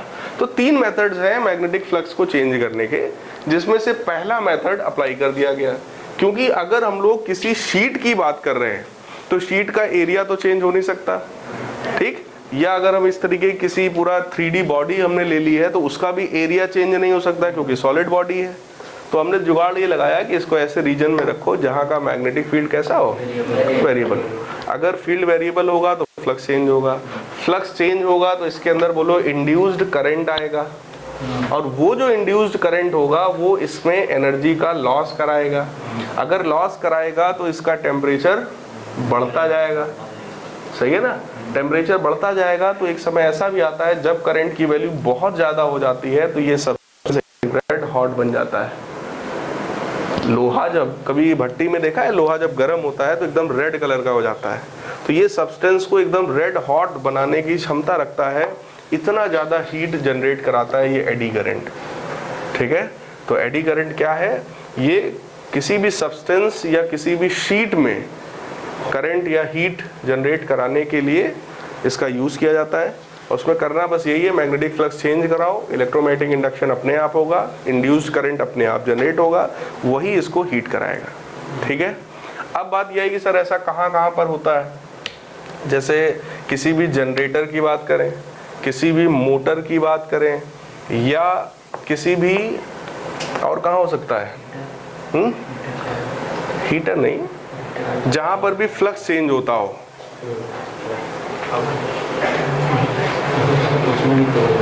जहां भी फ्लक्स चेंज होता हो, भाई जहां फ्लक्स होगा वहीं तो इंड्यूस करंट आएगा ना। तो जैसे मोटर हो गया या जनरेटर ही मान लो, मोटर हो गया, जनरेटर हो गया, इन सभी में एडी करंट अपने आप प्रोड्यूस होता है, क्योंकि इंड्यूस्ड करंट तो जनरेट हो ही रहा है। हर केस में जहां भी इलेक्ट्रोमैग्नेटिक इंडक्शन होगा इंड्यूस्ड करंट आएगा, और इंड्यूस्ड करंट अगर आएगा तो हीट भी जनरेट होगा। तो ये हीट वहां पर रिक्वायर्ड नहीं होती है, क्योंकि ये सर्टेन अमाउंट ऑफ एनर्जी का हमेशा लॉस करा रही है। पता चला आप जनरेटर आपने यूज किया करंट जनरेट करने के लिए, मतलब आप पावर जनरेट करना चाहते हैं, और अगर इंड्यूस करंट आएगा तो वो हमेशा वहां पे पावर का लॉस कराएगा। तो ये हमारे लिए रिक्वायर्ड नहीं होता है, तो उसके लिए हम लोग उसको मिनिमाइज करने की कोशिश करते हैं। मिनिमाइजेशन के लिए तरीका एक ही है कि भाई वो इंसुलेशन करो, भी है उसमें आप इंसुलेशन कर दीजिए। इंसुलेशन करने से जो हीट लॉस होने वाली है थोड़ी कम लॉस होगी तो, लेकिन थोड़ी कम हो जाएगी। ठीक है, अब अगर इतना इसमें हीट वीट जनरेट हो रहा है, इसको मिनिमाइज भी करने की कोशिश की। मिनिमाइज इसीलिए कर रहे हैं क्योंकि हमारे लिए हार्मफुल था, एनर्जी लॉस करा रहा था। लेकिन निगेटिव चीज़ों से भी हम कुछ पॉजिटिव निकाल सकते हैं। यही काम तो हम लोग का होता है पढ़े लिखों का, कि अगर कोई निगेटिव चीज़ है, मतलब जो हमारे लिए पूरी तरीके से हार्मफुल है, बेकार है, यूजलेस है, उसमें से भी अगर हम कुछ काम का बना लें तो बहुत अच्छी चीज़ है। तो उस चीज़ में दिमाग लगाया गया कि अगर ये इतना हीट जनरेट करा रहा है कि सब्सटेंस को रेड हॉट कर सकता है, तो इसका यूज़ यार अलग अलग टाइप में एप्लीकेशंस में किया जाए। तो दिमाग ये लगाया गया कि इससे हम लोग फर्नेस बनाएंगे, फर्नेस भट्टी। अगर इतना हीट ये जनरेट करा सकता है तो हम उससे फर्नेस भी बना सकते हैं, है ना। फर्नेस का मतलब जहाँ पे टेम्परेचर 2000 डिग्री सेंटीग्रेड चाहिए, 5000 डिग्री सेंटीग्रेड चाहिए। अब 5000 डिग्री सेंटीग्रेड का जो टेम्परेचर है वो लोहा कह रहे हैं, कोयला या लकड़ी जला करके नहीं, उतना जल्दी नहीं रीच कराया जा सकता, है ना। इसलिए वहाँ पर इस टाइप के फर्नेस यूज होते हैं, जिसमें जैसे ही ऑन करोगे करंट फ्लो होने लगा, मैग्नेटिक फील्ड चेंज होने लगी, अपने आप वहाँ पर टेम्परेचर बढ़ता चला जाएगा। पता चला 10-15 मिनट के अंदर टेम्परेचर हो गया 2000 डिग्री सेंटीग्रेड। इस टाइप का टेम्परेचर रिक्वायर्ड होता है बड़ी बड़ी इंडस्ट्रीज में, जहाँ पर लोहे को मोल्ड करके कुछ और बनाना है, या किसी और मेटल को मोल्ड करना है। भाई मेटल्स का टेम्परेचर मेल्टिंग पॉइंट ज़्यादा होता है ना, और अगर आपको कोई भी ऐसा रॉड बनाना है तो पहले मेल्ट करोगे तभी तो रॉड का शेप दोगे, तो वो काम वहाँ पर होता है। कहने का मतलब हम फर्नेस डिज़ाइन कर सकते हैं। इसके अलावा इसका यूज़ है इलेक्ट्रोमैग्नेटिक डैम्पिंग में। डैम्पिंग का मतलब समझते हैं, हाँ, डैम्पिंग का मतलब जहाँ पर एनर्जी बहुत ज़्यादा डेवलप हो रही हो उसको रिड्यूस करने के लिए हम लोग डैम्पिंग कराते हैं। अब बात आई कि सर हम तो एनर्जी चाहते हैं कि हमको एनर्जी मिले, और आप एनर्जी कम कराने की बात कर रहे हैं। जैसे मान लो कहा जाता है ना कि excess of anything is bad, किसी भी चीज़ की अधिकता हमेशा खराब होती है। तो उसी तरीके से जैसे मान लो कोई ऐसा रिएक्शन हो रहा है जिसमें इनॉर्मस अमाउंट ऑफ एनर्जी निकल रहा है, लाइक कोई एग्जांपल बताइए। Nuclear reactions. न्यूक्लियर रिएक्शंस में ये सब आपके सिलेबस में है, इसी 12th में ही है, अभी आगे आप लोग पढ़ेंगे। न्यूक्लियर रिएक्शंस जैसा आपका न्यूक्लियर फिजन हो गया, फ्यूजन हो गया। फिजन का मतलब यही हो गया ना, यूरेनियम का टूटना, या किसी ऐसे न्यूक्लियर पार्टिकल, क्या उसको देख रहे हो भाई, यूरेनियम के किसी पार्टिकल का टूटना, किसी भी न्यूक्लियस का टूटना फिजन कहलाता है, और टूटे हुए उनको वापस जोड़ करके एक बड़ा न्यूक्लियस बना देना फ्यूजन कहलाता है ना। दोनों में से कौन सा प्रोसेस आपको आसान लगता है देखने में? तोड़ना। किसी भी चीज को तोड़ना आसान है, कुछ जुगाड़ करके तोड़ा जा सकता है, लेकिन टूटी हुई चीजों को जोड़ना इज अ टफ थिंग। तो फ्यूजन का ज्यादातर काम ऊपर वाले ने अपने हाथ में ले लिया। उसने कहा कि भैया ये तुम्हारी औकात से बाहर है, इसको हम करेंगे। जो छोटा मोटा काम है, मतलब न्यूक्लियर फिजन वाला जो काम है, वो भी बहुत छोटा मोटा नहीं है, वो भी बहुत बड़ा काम है, उसको दे दिया इंसानों को कि तुम लोग नासा वासा में मेहनत करो जा करके और तुम फिजन संभाल लो, फ्यूजन हम देख रहे हैं। फ्यूजन का सबसे बड़ा एप्लीकेशन कहाँ पर होता है? सन में। और एंड उसी वजह से जो सन है that is an huge source of energy, enormous source of energy, लगातार इतनी एनर्जी दे रहा है, और सन का टेम्परेचर इतना ज़्यादा है कि उसके पास भी कोई जा नहीं पा रहा है। मंगलयान के लिए देखो कल भेज दिया गया, और चंद्रयान है ना, तो चंद्रयान के लिए परीक्षण कर लिया गया, मंगल के लिए भी सब तैयारी हो गई, सब काम चल रहा है, लेकिन सन तक लोग नहीं पहुंच पा रहे हैं। रीजन यही है, टेम्परेचर। इतना ज्यादा टेम्परेचर है कि जो भी भेजोगे मेल्ट हो जाएगा, खत्म, बचेगा ही नहीं कुछ आने को वापस। तो कहने का मतलब इनॉर्मस अमाउंट ऑफ एनर्जी, जहां पर इस लेवल पे बेटा एनर्जी जनरेट हो रही है, जो पता चला सब कुछ तबाह कर सकती है, सब उड़ा सकती है, तो वहां पे डैम्पिंग कराई जाती है। भाई रिएक्शन तो हमें करानी है क्योंकि हमें टेस्टिंग करनी है, लेकिन रिएक्शन में एनर्जी इतनी ज्यादा ना निकल जाए कि पता चला वहां सब जल गया, सब उड़ गया, सब खत्म हो गया। तो ऐसा भी ना हो। ऐसा हुआ था ना सेकेंड वर्ल्ड वॉर में, कहाँ पर हुआ था? तो हिरोशिमा और नागासाकी में ऐसा हुआ था। वहां पे आज भी लोग लूले लंगड़े और अपंग पैदा हो रहे हैं आज तक। सोचिए, मतलब इन रेडिएशंस का इफेक्ट इतना सालों बाद तक रहता है। तो इतनी ज़्यादा एनर्जी अगर कहीं पर होगी तो वहाँ पे डैम्पिंग कराई जाती है। और छोटे लेवल पे देखा जाए तो डैम्पिंग का यूज़ हम इलेक्ट्रिक ब्रेक्स में कर सकते हैं। जैसे आप लोगों ने सुना होगा कि वो जापान वाली ट्रेन कौन सी है? Bullet train. बुलेट ट्रेन भी इंडिया में आ रही है, जापान में ऑलरेडी चल रही है। वो ट्रेन जो 800 kilometre per hour, 1000 kilometre per hour की स्पीड से चल रही है, तो उसमें साइकिल वाले गुटके तो लगे नहीं होंगे कि ब्रेक लगाया ब्रेक लगाया और रुक गई, बोलो भाई। तो वहाँ पर जो कॉन्सेप्ट है वो इसी मैग्नेटिक फील्ड का है कि उसको एक्सेलरेट करने के लिए भी हम मैग्नेटिक फील्ड का यूज़ करते हैं, और उसको रिटार्ड करने के लिए, मतलब उसको ब्रेक लगाने के लिए भी हम मैग्नेटिक फील्ड का यूज़ करते हैं। तो वहाँ पर यही डैम्पिंग कराई जाती है ताकि उसकी एनर्जी लॉस हो। जब लॉस होगी तो उसको रोक दिया जाएगा। और आपने सुना होगा कि वो ट्रेन पटरी पे नहीं चलती है, पटरी से थोड़ा ऊपर, तो वो एक हिसाब से तैर रही होती है, या बोला जाए कि उड़ रही है, तभी तो इतनी फास्ट स्पीड में चल पाएगी ना। तो लिखिए इसमें, एडी करंट का ही बेटा एक नाम और होता है फोकॉल्ट करंट। इसका ही एक नाम और क्या है? फोकॉल्ट्स करंट। तो ये साइंटिस्ट का नाम है, उन्होंने ढूंढा था तो उन्होंने अपने नाम पे भी इसका एक नाम रख दिया, एडी करंट और फोकॉल्ट्स करंट। लिखिए जल्दी से, currents can be induced,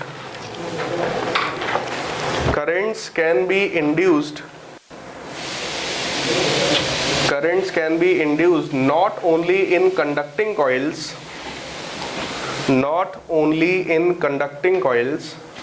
but also in conducting sheets or blocks,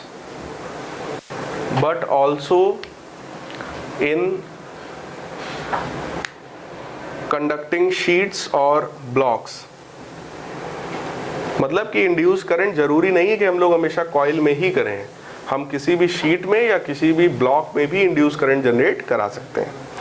आगे लिखिए, whenever magnetic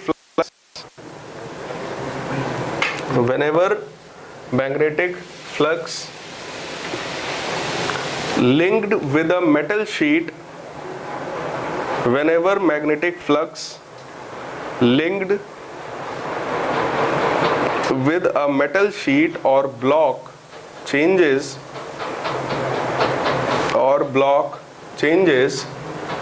comma, an EMF is induced in it. An EMF is induced in it. An EMF is induced in it. Full stop. The induced current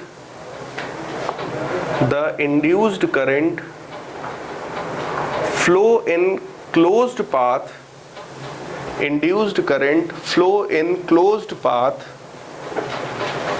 in planes perpendicular to the lines of force, in planes perpendicular to the lines of force throughout the body of metal, throughout the body of metal.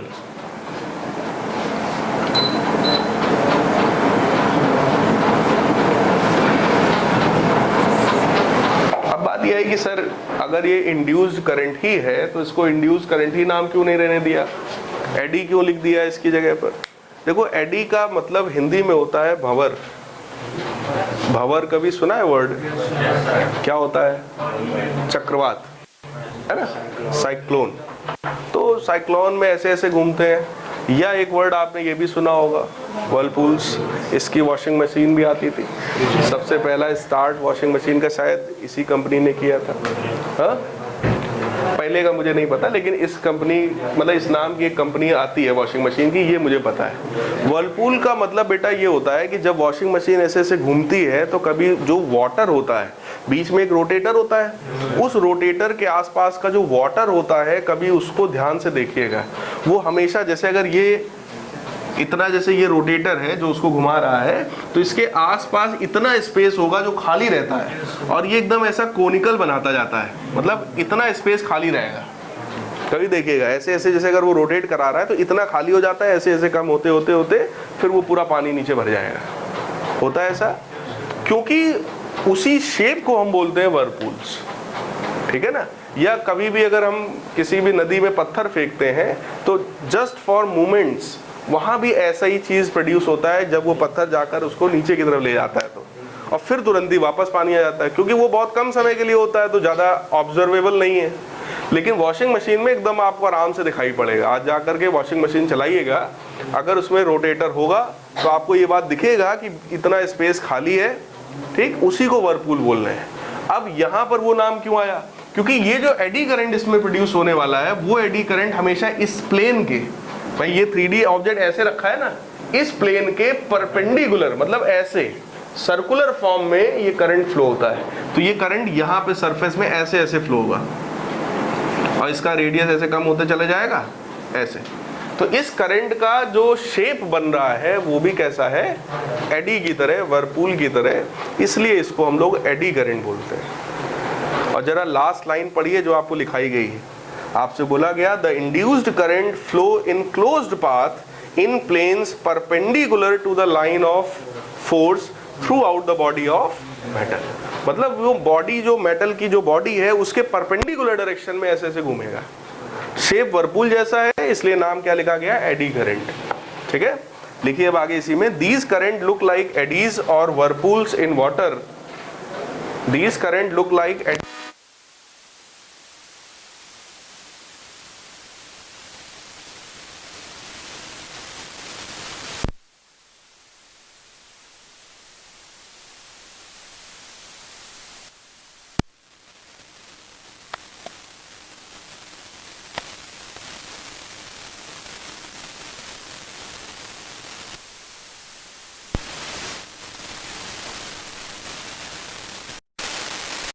effects of eddy current. इसमें लिखिए, they are produced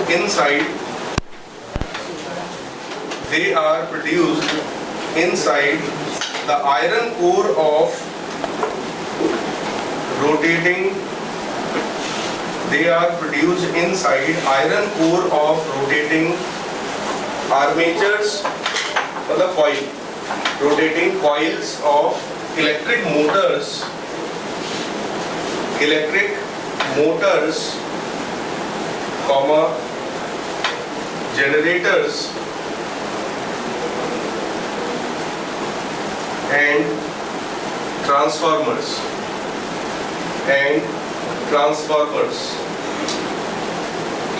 मतलब किसी motor में, generator में और transformer में इस type का करंट देखा जाता है। मतलब जहां पर भी हैवी करंट की बात होगी वहीं पर इसको देखा जाए। ठीक है, आगे लिखिए, which cause unnecessary heating which cause unnecessary heating and wastage of power, which cause unnecessary heating and wastage of power. It may damage insulation of coils. It may damage insulation of coils. Clear है? Next heading, minimization. ये यार pure theory पूछा जाता है कि what is eddy current, what are its undesirable effects, how it can be minimized and what are its applications. इस type का question 2 या 3 नंबर में 2 नंबर में आपसे पूछा जा सकता है थ्योरी। बस वही लिख डालिए। मिनिमाइजेशन में मिनिमाइज करने का तरीका बताया था, लैमिनेशन करना पड़ेगा। लिखिए उसी पे, it can be reduced by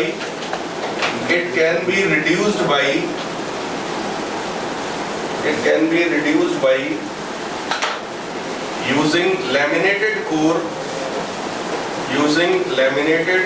core next head डालिए एप्लीकेशंस। उसमें पहला है इंडक्शन फर्नेस। एप्लीकेशंस में पहला है इंडक्शन फर्नेस, वो आप समझ गए, भट्टी बनाने में यूज होगा टेम्परेचर ज्यादा करने के लिए। दूसरा है इलेक्ट्रोमैग्नेटिक डैम्पिंग, इंडक्शन फर्नेस। दूसरा है इलेक्ट्रोमैग्नेटिक डैम्पिंग। तीसरा है इलेक्ट्रिक ब्रेक्स।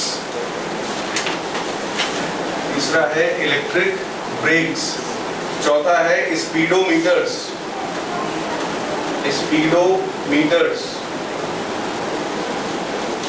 पांचवा है इंडक्शन मोटर। छठवा है इलेक्ट्रोमैग्नेटिक शील्डिंग।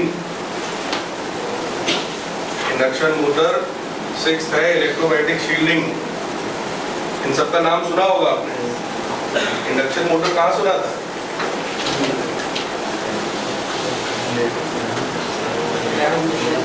थ्री इडियट्स में।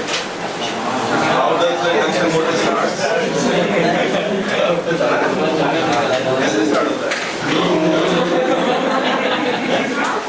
Exactly इसी तरीके से। इंडक्शन मोटर जो है वहां पर यूज किया जाता है।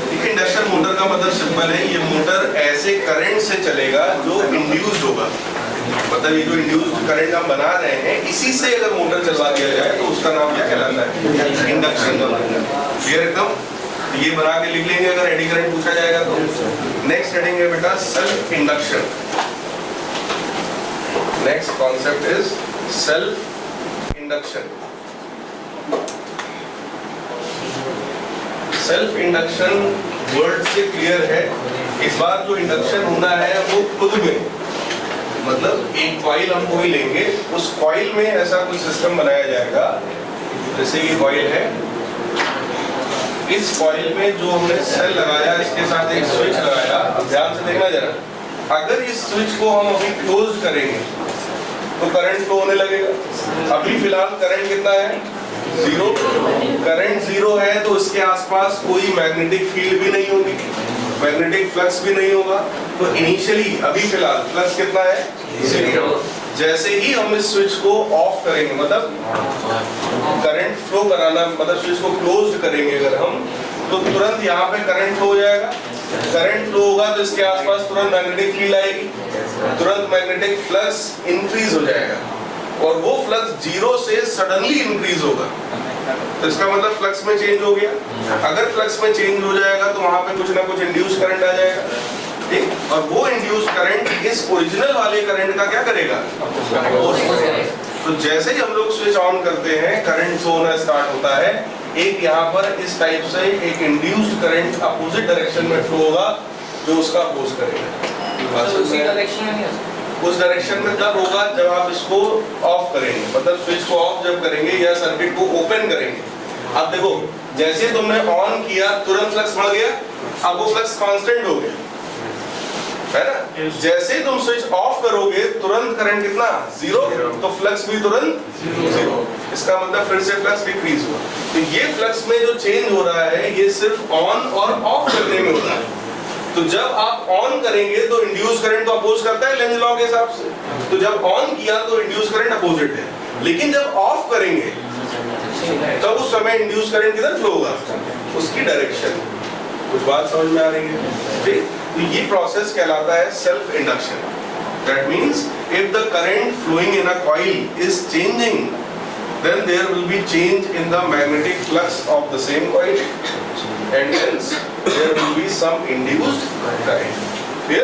और ये जो करंट आया है वो किसकी वजह से आया है? This is directly proportional to change in magnetic flux. इसको हम 5B लिख दे रहे हैं, magnetic flux. तो आप ये बोलेंगे कि जो magnetic flux है that is directly proportional to current also. कायदे से ऊपर वाला स्टेटमेंट सही है या नीचे वाला? नीचे वाला सही है। क्यों? क्योंकि यहाँ पर पहले क्या फ्लो हुआ ना, पहले क्या हुआ? Change in flux. पहले फ्लक्स चेंज हुआ है, इस वजह से करंट आया। इसलिए बोला जा रहा है कि जो चेंज इन फ्लक्स है that is directly proportional to current. बात समझ में आया? वैसे तो मैथमेटिकली दोनों एक ही चीजें हैं, लेकिन फिजिक्स के हिसाब से दोनों में थोड़ा थोड़ा सा अंतर है। तो सेकंड स्टेप ज्यादा सही है ये वाला। तो आप बोलेंगे ये जो 5B है, चेंज इन फ्लक्स है, अब ये हटेगा तो एक कांस्टेंट आएगा, वो कांस्टेंट यहाँ पर होता है, इसका मतलब है coefficient of self induction. Coefficient of self induction. तो एक फॉर्मूला अपने पास आ गया, phi is equal to Li। मतलब अगर किसी भी कॉइल में जैसे ही हम स्विच ऑन करेंगे या ऑफ करेंगे तुरंत फ्लक्स में चेंज होगा और उस वजह से वहां पे तुरंत इंड्यूस्ड ईएमएफ आएगा। ठीक, तो फॉर्मूला क्या बना? phi is equal to Li। अब इसमें लिखिए जल्दी से, क्या बेटा? यहाँ पर हमने सबसे पहले, ध्यान से सुनो, हमने सबसे पहले आई करंट भेजा। आई करंट भेजने की वजह से मैग्नेटिक फ्लक्स क्रिएट हुआ, उस फ्लक्स की वजह से ये करंट आया है। हम इस करंट की बात कर रहे हैं। देखिए इसमें self induction is the phenomena, self induction is the phenomena of production of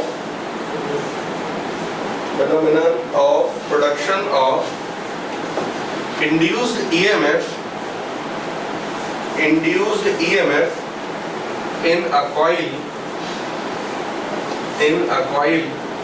when a changing current passes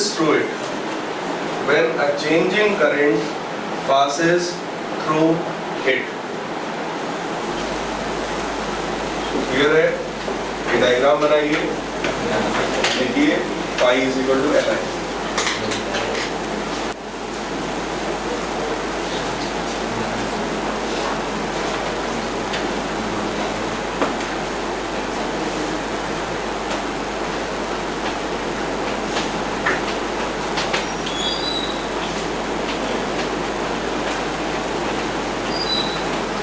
ये इस डायरेक्शन में तब होगा जब हमने स्विच को क्या किया, जस्ट ऑन किया है।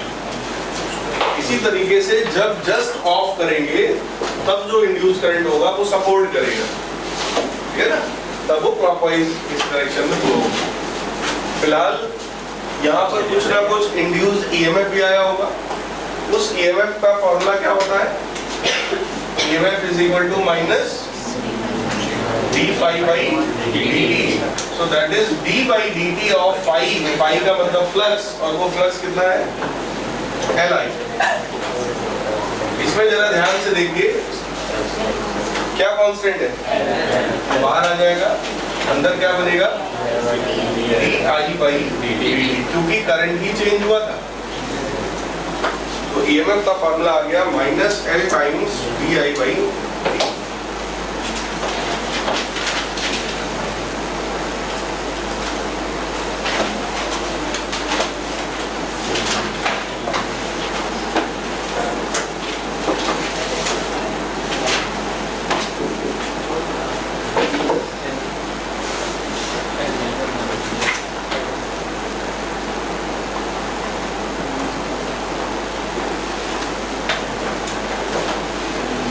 चला गया।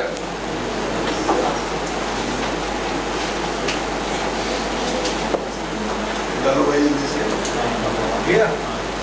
नेक्स्ट हेडिंग डालिए, self inductance of a long solenoid. Self inductance of a long solenoid. Self inductance of a long solenoid. फिलहाल इस कॉन्सेप्ट में एक चीज और देखिए, ये जो ईएमएफ आया है that is -L times di/dt, है ना, rate of change of current. अभी जब करंट आपने जो चेंज कराया है वो जस्ट ऑन और ऑफ करने पे कराया है ना। अभी जब ये ऑफ था उस समय करंट 0 था, जैसे ही ऑन किया तुरंत कुछ 2 एम्पियर 5 एम्पियर कुछ करंट हो गया, तो 0 से 5 एम्पियर हो गया, ये प्लस हो गया ना।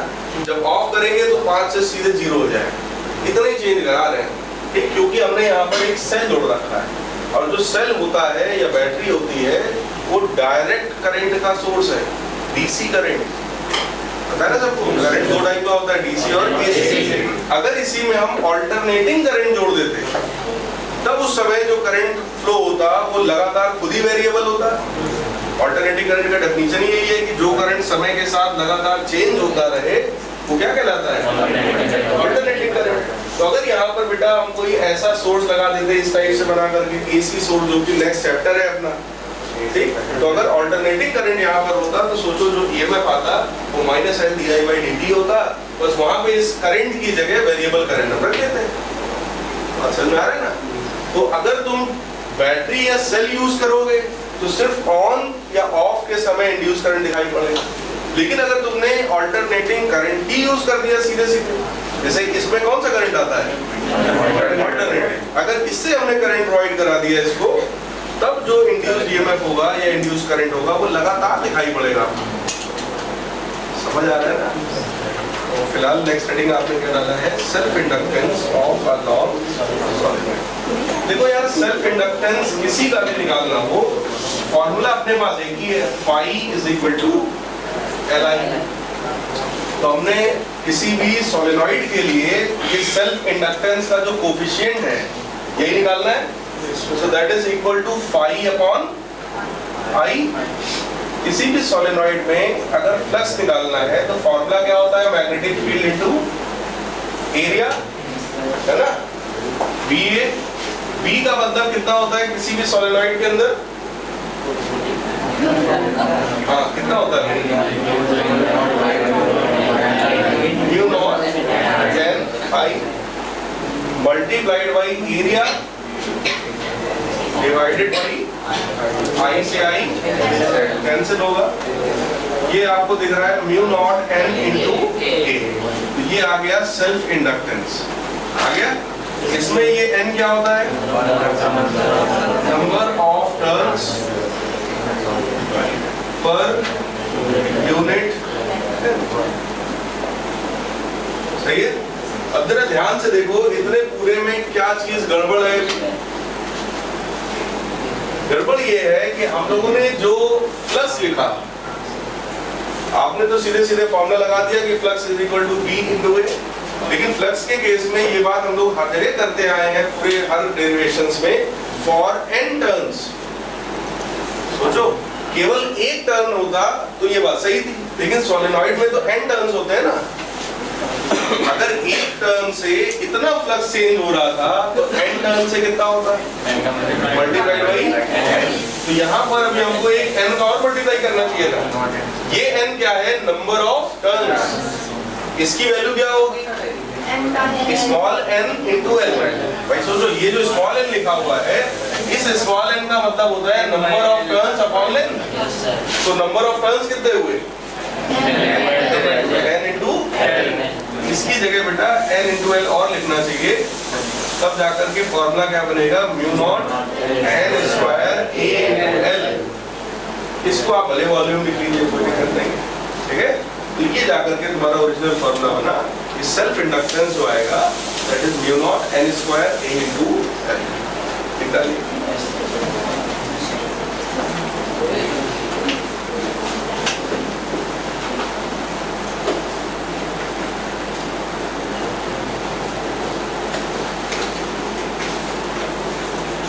ये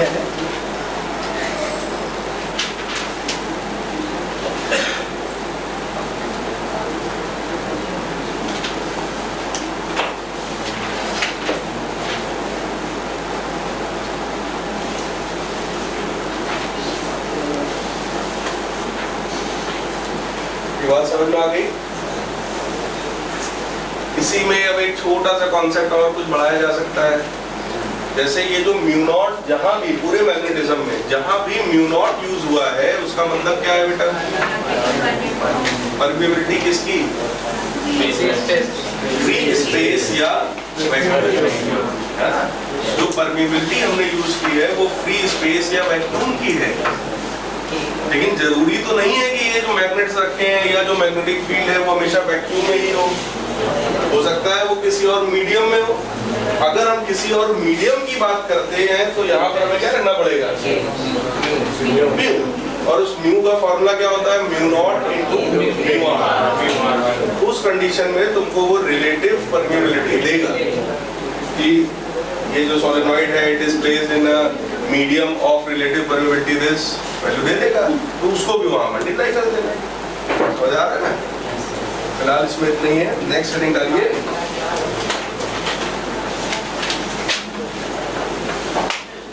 अब इसमें एक चीज है कि phenomena associated with self induction. Self induction की वजह से ही स्पार्किंग होती है। जो सर्किट्स में स्पार्किंग होती है ना, वो उसी सेल्फ इंडक्शन की वजह से है कि जो ओरिजिनल करंट है वो पता चला सेल से निकल कैसे जा रहा है, इंड्यूस करंट अपोज कर रहा है। इसीलिए देखो जैसे ही हम लोग कोई भी प्लग जब लगाते हैं तो लगाते समय ही स्पार्किंग होने लगती है, होती है ना। तो रीजन यही है कि उस समय जो इंड्यूस करंट उसमें अचानक से आ रहा है वो इस वाले का अपोज कर रहा है, तो वहीं पे हमको स्पार्किंग दिखाई पड़ती है। तो जैसे स्पार्किंग हो गया, नॉन इंडक्टिव बाइंडिंग हो गया, इलेक्ट्रोमैग्नेटिक डैम्पिंग, ये सब के बारे में बता चुके हैं, पूछा नहीं जाता है आपसे, लेकिन ये सब आपको पता होना चाहिए। ठीक है कि सेल्फ इंडक्शन क्या है, किसी सोलेनॉइड में इसकी वैल्यू क्या है, या और कुछ बनाना होगा तो कोई भी कॉन्सेप्ट पूछ देंगे, किसी भी चीज में पूछ देंगे कि भाई उसमें सेल्फ इंडक्शन की वैल्यू क्या है। तो देखो यार, मैग्नेटिक फील्ड निकालना आपने बहुत सारी चीजों को सीखा है। बोलो, मैग्नेटिक फील्ड में एरिया मल्टीप्लाई कर दोगे तो फ्लक्स आ जाएगा, फ्लक्स में करंट का डिवाइड कर दोगे तो एल आ जाएगा। बात समझ रहे हैं ना? तो सेल्फ इंडक्शन का कोफिशिएंट आपसे किसी भी उसके लिए पूछ सकते हैं। जिसका भी मैग्नेटिक फील्ड आपको पता है समझ लो उसका हमको सेल्फ इंडक्शन भी पता है। बात समझ में आया? नेक्स्ट हेडिंग डालिए, म्यूचुअल इंडक्शन। पहला था सेल्फ इंडक्शन, दूसरा है म्यूचुअल इंडक्शन। म्यूचुअल मतलब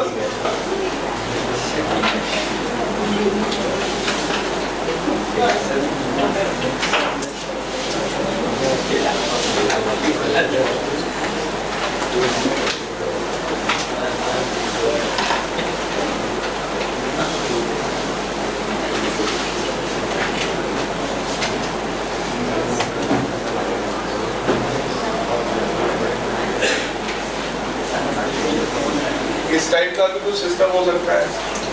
एक कॉइल है, इस कॉइल में हमने कोई सेल जोड़ दिया करंट फ्लो कराने के लिए, एक स्विच लगा दिया ऑन ऑफ करने के लिए, बगल में एक दूसरा कॉइल लग दिया, उसमें से गैल्वेनोमीटर लगाया ताकि ये पता चले कि उस वाले में कुछ करंट आ रहा है या नहीं आ रहा है। ठीक, अब खुद सोचो, करंट इंड्यूस करंट लाने का तरीका तो बहुत सिंपल है।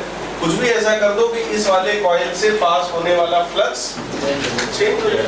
अगर फ्लक्स चेंज हो जाएगा तो इंड्यूस करंट आ जाएगा, है ना। अब यहाँ पे बस ये किया जाएगा, जैसे ही इसको आप ऑन करेंगे बोलो इसमें करंट जाएगा, जैसे ही करंट जाएगा इसके आसपास मैग्नेटिक फील्ड लाइंस जो इसकी होंगी वो इसमें से ही पास होंगी क्योंकि बगल में जस्ट रखा हुआ है उसके। ठीक, अगर इससे भी कुछ मैग्नेटिक फील्ड लाइंस गई इसका मतलब इसका फ्लक्स चेंज हुआ, अगर फ्लक्स चेंज हुआ तो इंड्यूस करंट आएगा। अब उस इंड्यूस करंट का डायरेक्शन हम लोग आगे देखेंगे कि वो डायरेक्शन हम कैसे लिख रहे हैं यहाँ पर। फिलहाल अभी इसमें इस तरीके से आएगा इंड्यूस करंट। ठीक है, तो जैसे ही आपने इसमें फ्लो कराया, क्योंकि इंड्यूस करंट हमेशा उसको प्रोड्यूस करने वाले कॉज का है ना, इस वजह से वो करंट इस तरीके से आ रहा है। तो फिलहाल इसमें आपने फ्लो कराया, उसकी वजह से इसमें गया। तो ये जो कॉइल है जिसमें हम करंट फ्लो करा रहे हैं पहले से, that is known as primary coil, और जिसमें करंट हम इंड्यूस कराएंगे that is secondary. Secondary coil. समझ में आया?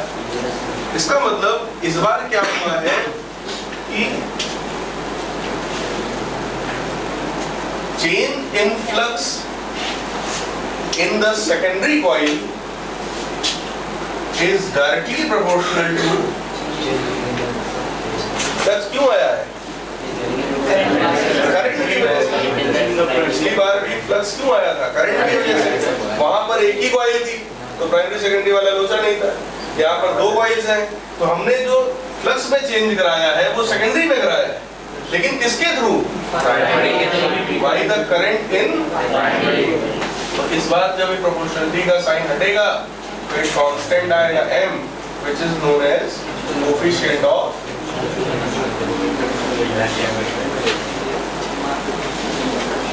Mutual induction. देखिए हेडिंग डालिए म्यूचुअल इंडक्शन। देखिए it is the phenomenon of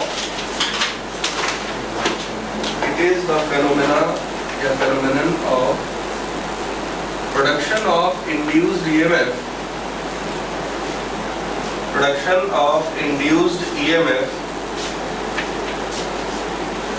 in one coil, due to a change of current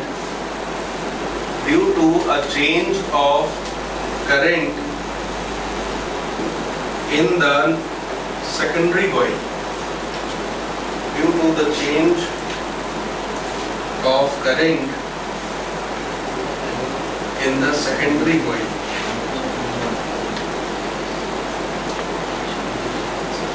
नहीं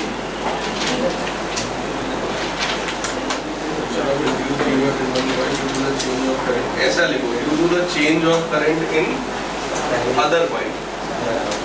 हटाओ नाम ये था क्योंकि प्राइमरी वर्ड भी तो नहीं यूज किया ना हमने डेफिनेशन में, तो सेकेंडरी में नहीं करेंगे। कहने का मतलब एक कॉइल में हम फ्लक्स चेंज कराएंगे, उसकी वजह से दूसरी कॉइल में करंट प्रोड्यूस होगा। ठीक है, तो लिख लीजिए, डायग्राम बनाइए, एक्सप्रेशन लिखिए।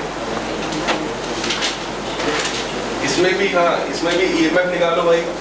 जो ईएमएफ आएगा दैट इज माइनस का D phi by D T, तो क्या बन जाएगा? माइनस का M D by D T. डालिए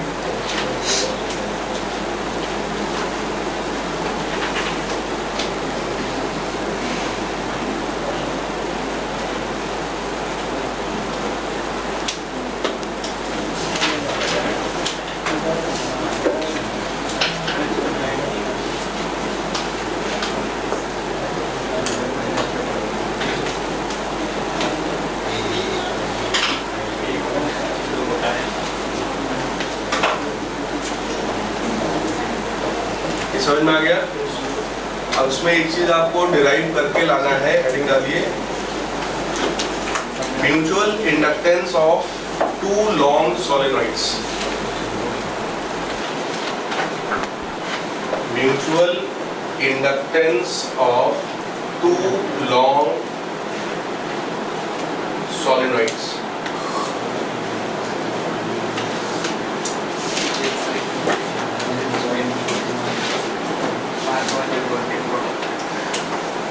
कहने का मतलब जैसे एक सोलेनॉइड ये है तो इस पे वाइंडिंग की जाएगी, ठीक? एक इसके अंदर और रख दिया गया, इसमें भी की जाएगी। इसमें जो वाइंडिंग की गई है तो देखिए, ध्यान दीजिए, ऐसा, ठीक? बाहर वाले पर जो की गई है वो कुछ ऐसा। देखो इस डायग्राम में भले सब हौच पौच लग रहा होगा, लेकिन एक बात बहुत क्लियर है, ये दोनों तार क्लैश नहीं करेंगे। अंदर वाला अंदर से है घुमा हुआ, बाहर वाला बाहर से घुमा हुआ है। ये कोएक्सियल सोलेनॉइड्स हैं, ये एक्सिस सेम। अब जरा सोचो, इनमें से ब्लैक वाले को हो सकता है हम प्राइमरी बोलते हैं, ब्लू वाले को हम सेकेंडरी बोलते हैं। मतलब बाहर वाले को प्राइमरी बोलते हैं, अंदर वाले को सेकेंडरी बोलते हैं। अब अगर बाहर वाले से पास होने वाला करंट चेंज होगा या बाहर वाले का जो फ्लक्स है अगर वो चेंज होगा तो अंदर वाले का अपने आप चेंज होगा, या अंदर वाले में अगर फ्लक्स चेंज कराओगे तो बाहर वाले में अपने आप होगा, क्योंकि वो सब कोएक्सियल है। समझ में आ रहा है ना? तो उस हिसाब से आपको बस वही सेम चीज डिराइव करनी है। आप वही लिखेंगे कि जो m होगा that is equal to phi upon I. Phi का मतलब फिर से वही है b इंटू ए, लेकिन ध्यान देना आपको ये है कि मैग्नेटिक फील्ड किसकी है। मैग्नेटिक फील्ड उसकी होगी जिसमें हम करंट फ्लो करा रहे हैं। करंट हम लोग प्राइमरी में फ्लो कराते हैं, तो मैग्नेटिक फील्ड की वैल्यू क्या लिखोगे, mu not an I P, क्योंकि करंट हमने प्राइमरी में दिया है। उसकी वजह से फ्लक्स में चेंज होगा, वो भी किसमें, सेकेंडरी में, है ना। तो वो चीज बस ध्यान रखिएगा, उसके हिसाब से आप लिख करके डिराइव करिएगा। एक ही बात करिएगा, काहे इतना सब करेंगे। आप सिर्फ प्राइमरी में करंट किसी भी एक को प्राइमरी मान लेना, प्राइमरी में आप करंट देंगे, उसकी वजह से सेकेंडरी में फ्लक्स चेंज होगा, सेकेंडरी में इंड्यूस ईएमएफ आएगा, सेकेंडरी में इंड्यूस करंट आएगा। तुमको बस वही m डिराइव करके बताना है। m का फॉर्मूला आप एसएल अरोरा से देख सकते हैं या न्यूटन से देख सकते हैं, लेकिन पहले अपनी तरफ से करना, नहीं आएगा तब देखना। बेटा दोनों में देने का मतलब नहीं है, एक बात जरा समझो, हम करना चाहते हैं इंडक्शन। इंडक्शन का मतलब हम जनरेट कराना चाहते हैं करंट। अगर हमें दोनों में खुद ही करंट दे देंगे तो फिर जनरेशन कराने का मतलब ही नहीं हुआ। खुद ही सोचो, अगर हम हर घर में हम इन्वर्टर जोड़ते चले जाएं तो फिर जनरेटर की जरूरत ही क्या है। लेकिन इन्वर्टर उतना करंट नहीं दे सकता कि जो 10 एसी चला दे, उसके लिए आपको जनरेटर लगाना ही पड़ेगा। तो यहाँ पर हम इंडक्शन कराना चाहते हैं, हमारा पर्पज ही इंडक्शन है, चैप्टर का नाम ही इंडक्शन है। जैसे आपने बोला था कि सर हम दोनों में करंट फ्लो करा दें तो क्या होगा, तो उसका कोई लॉजिक नहीं है।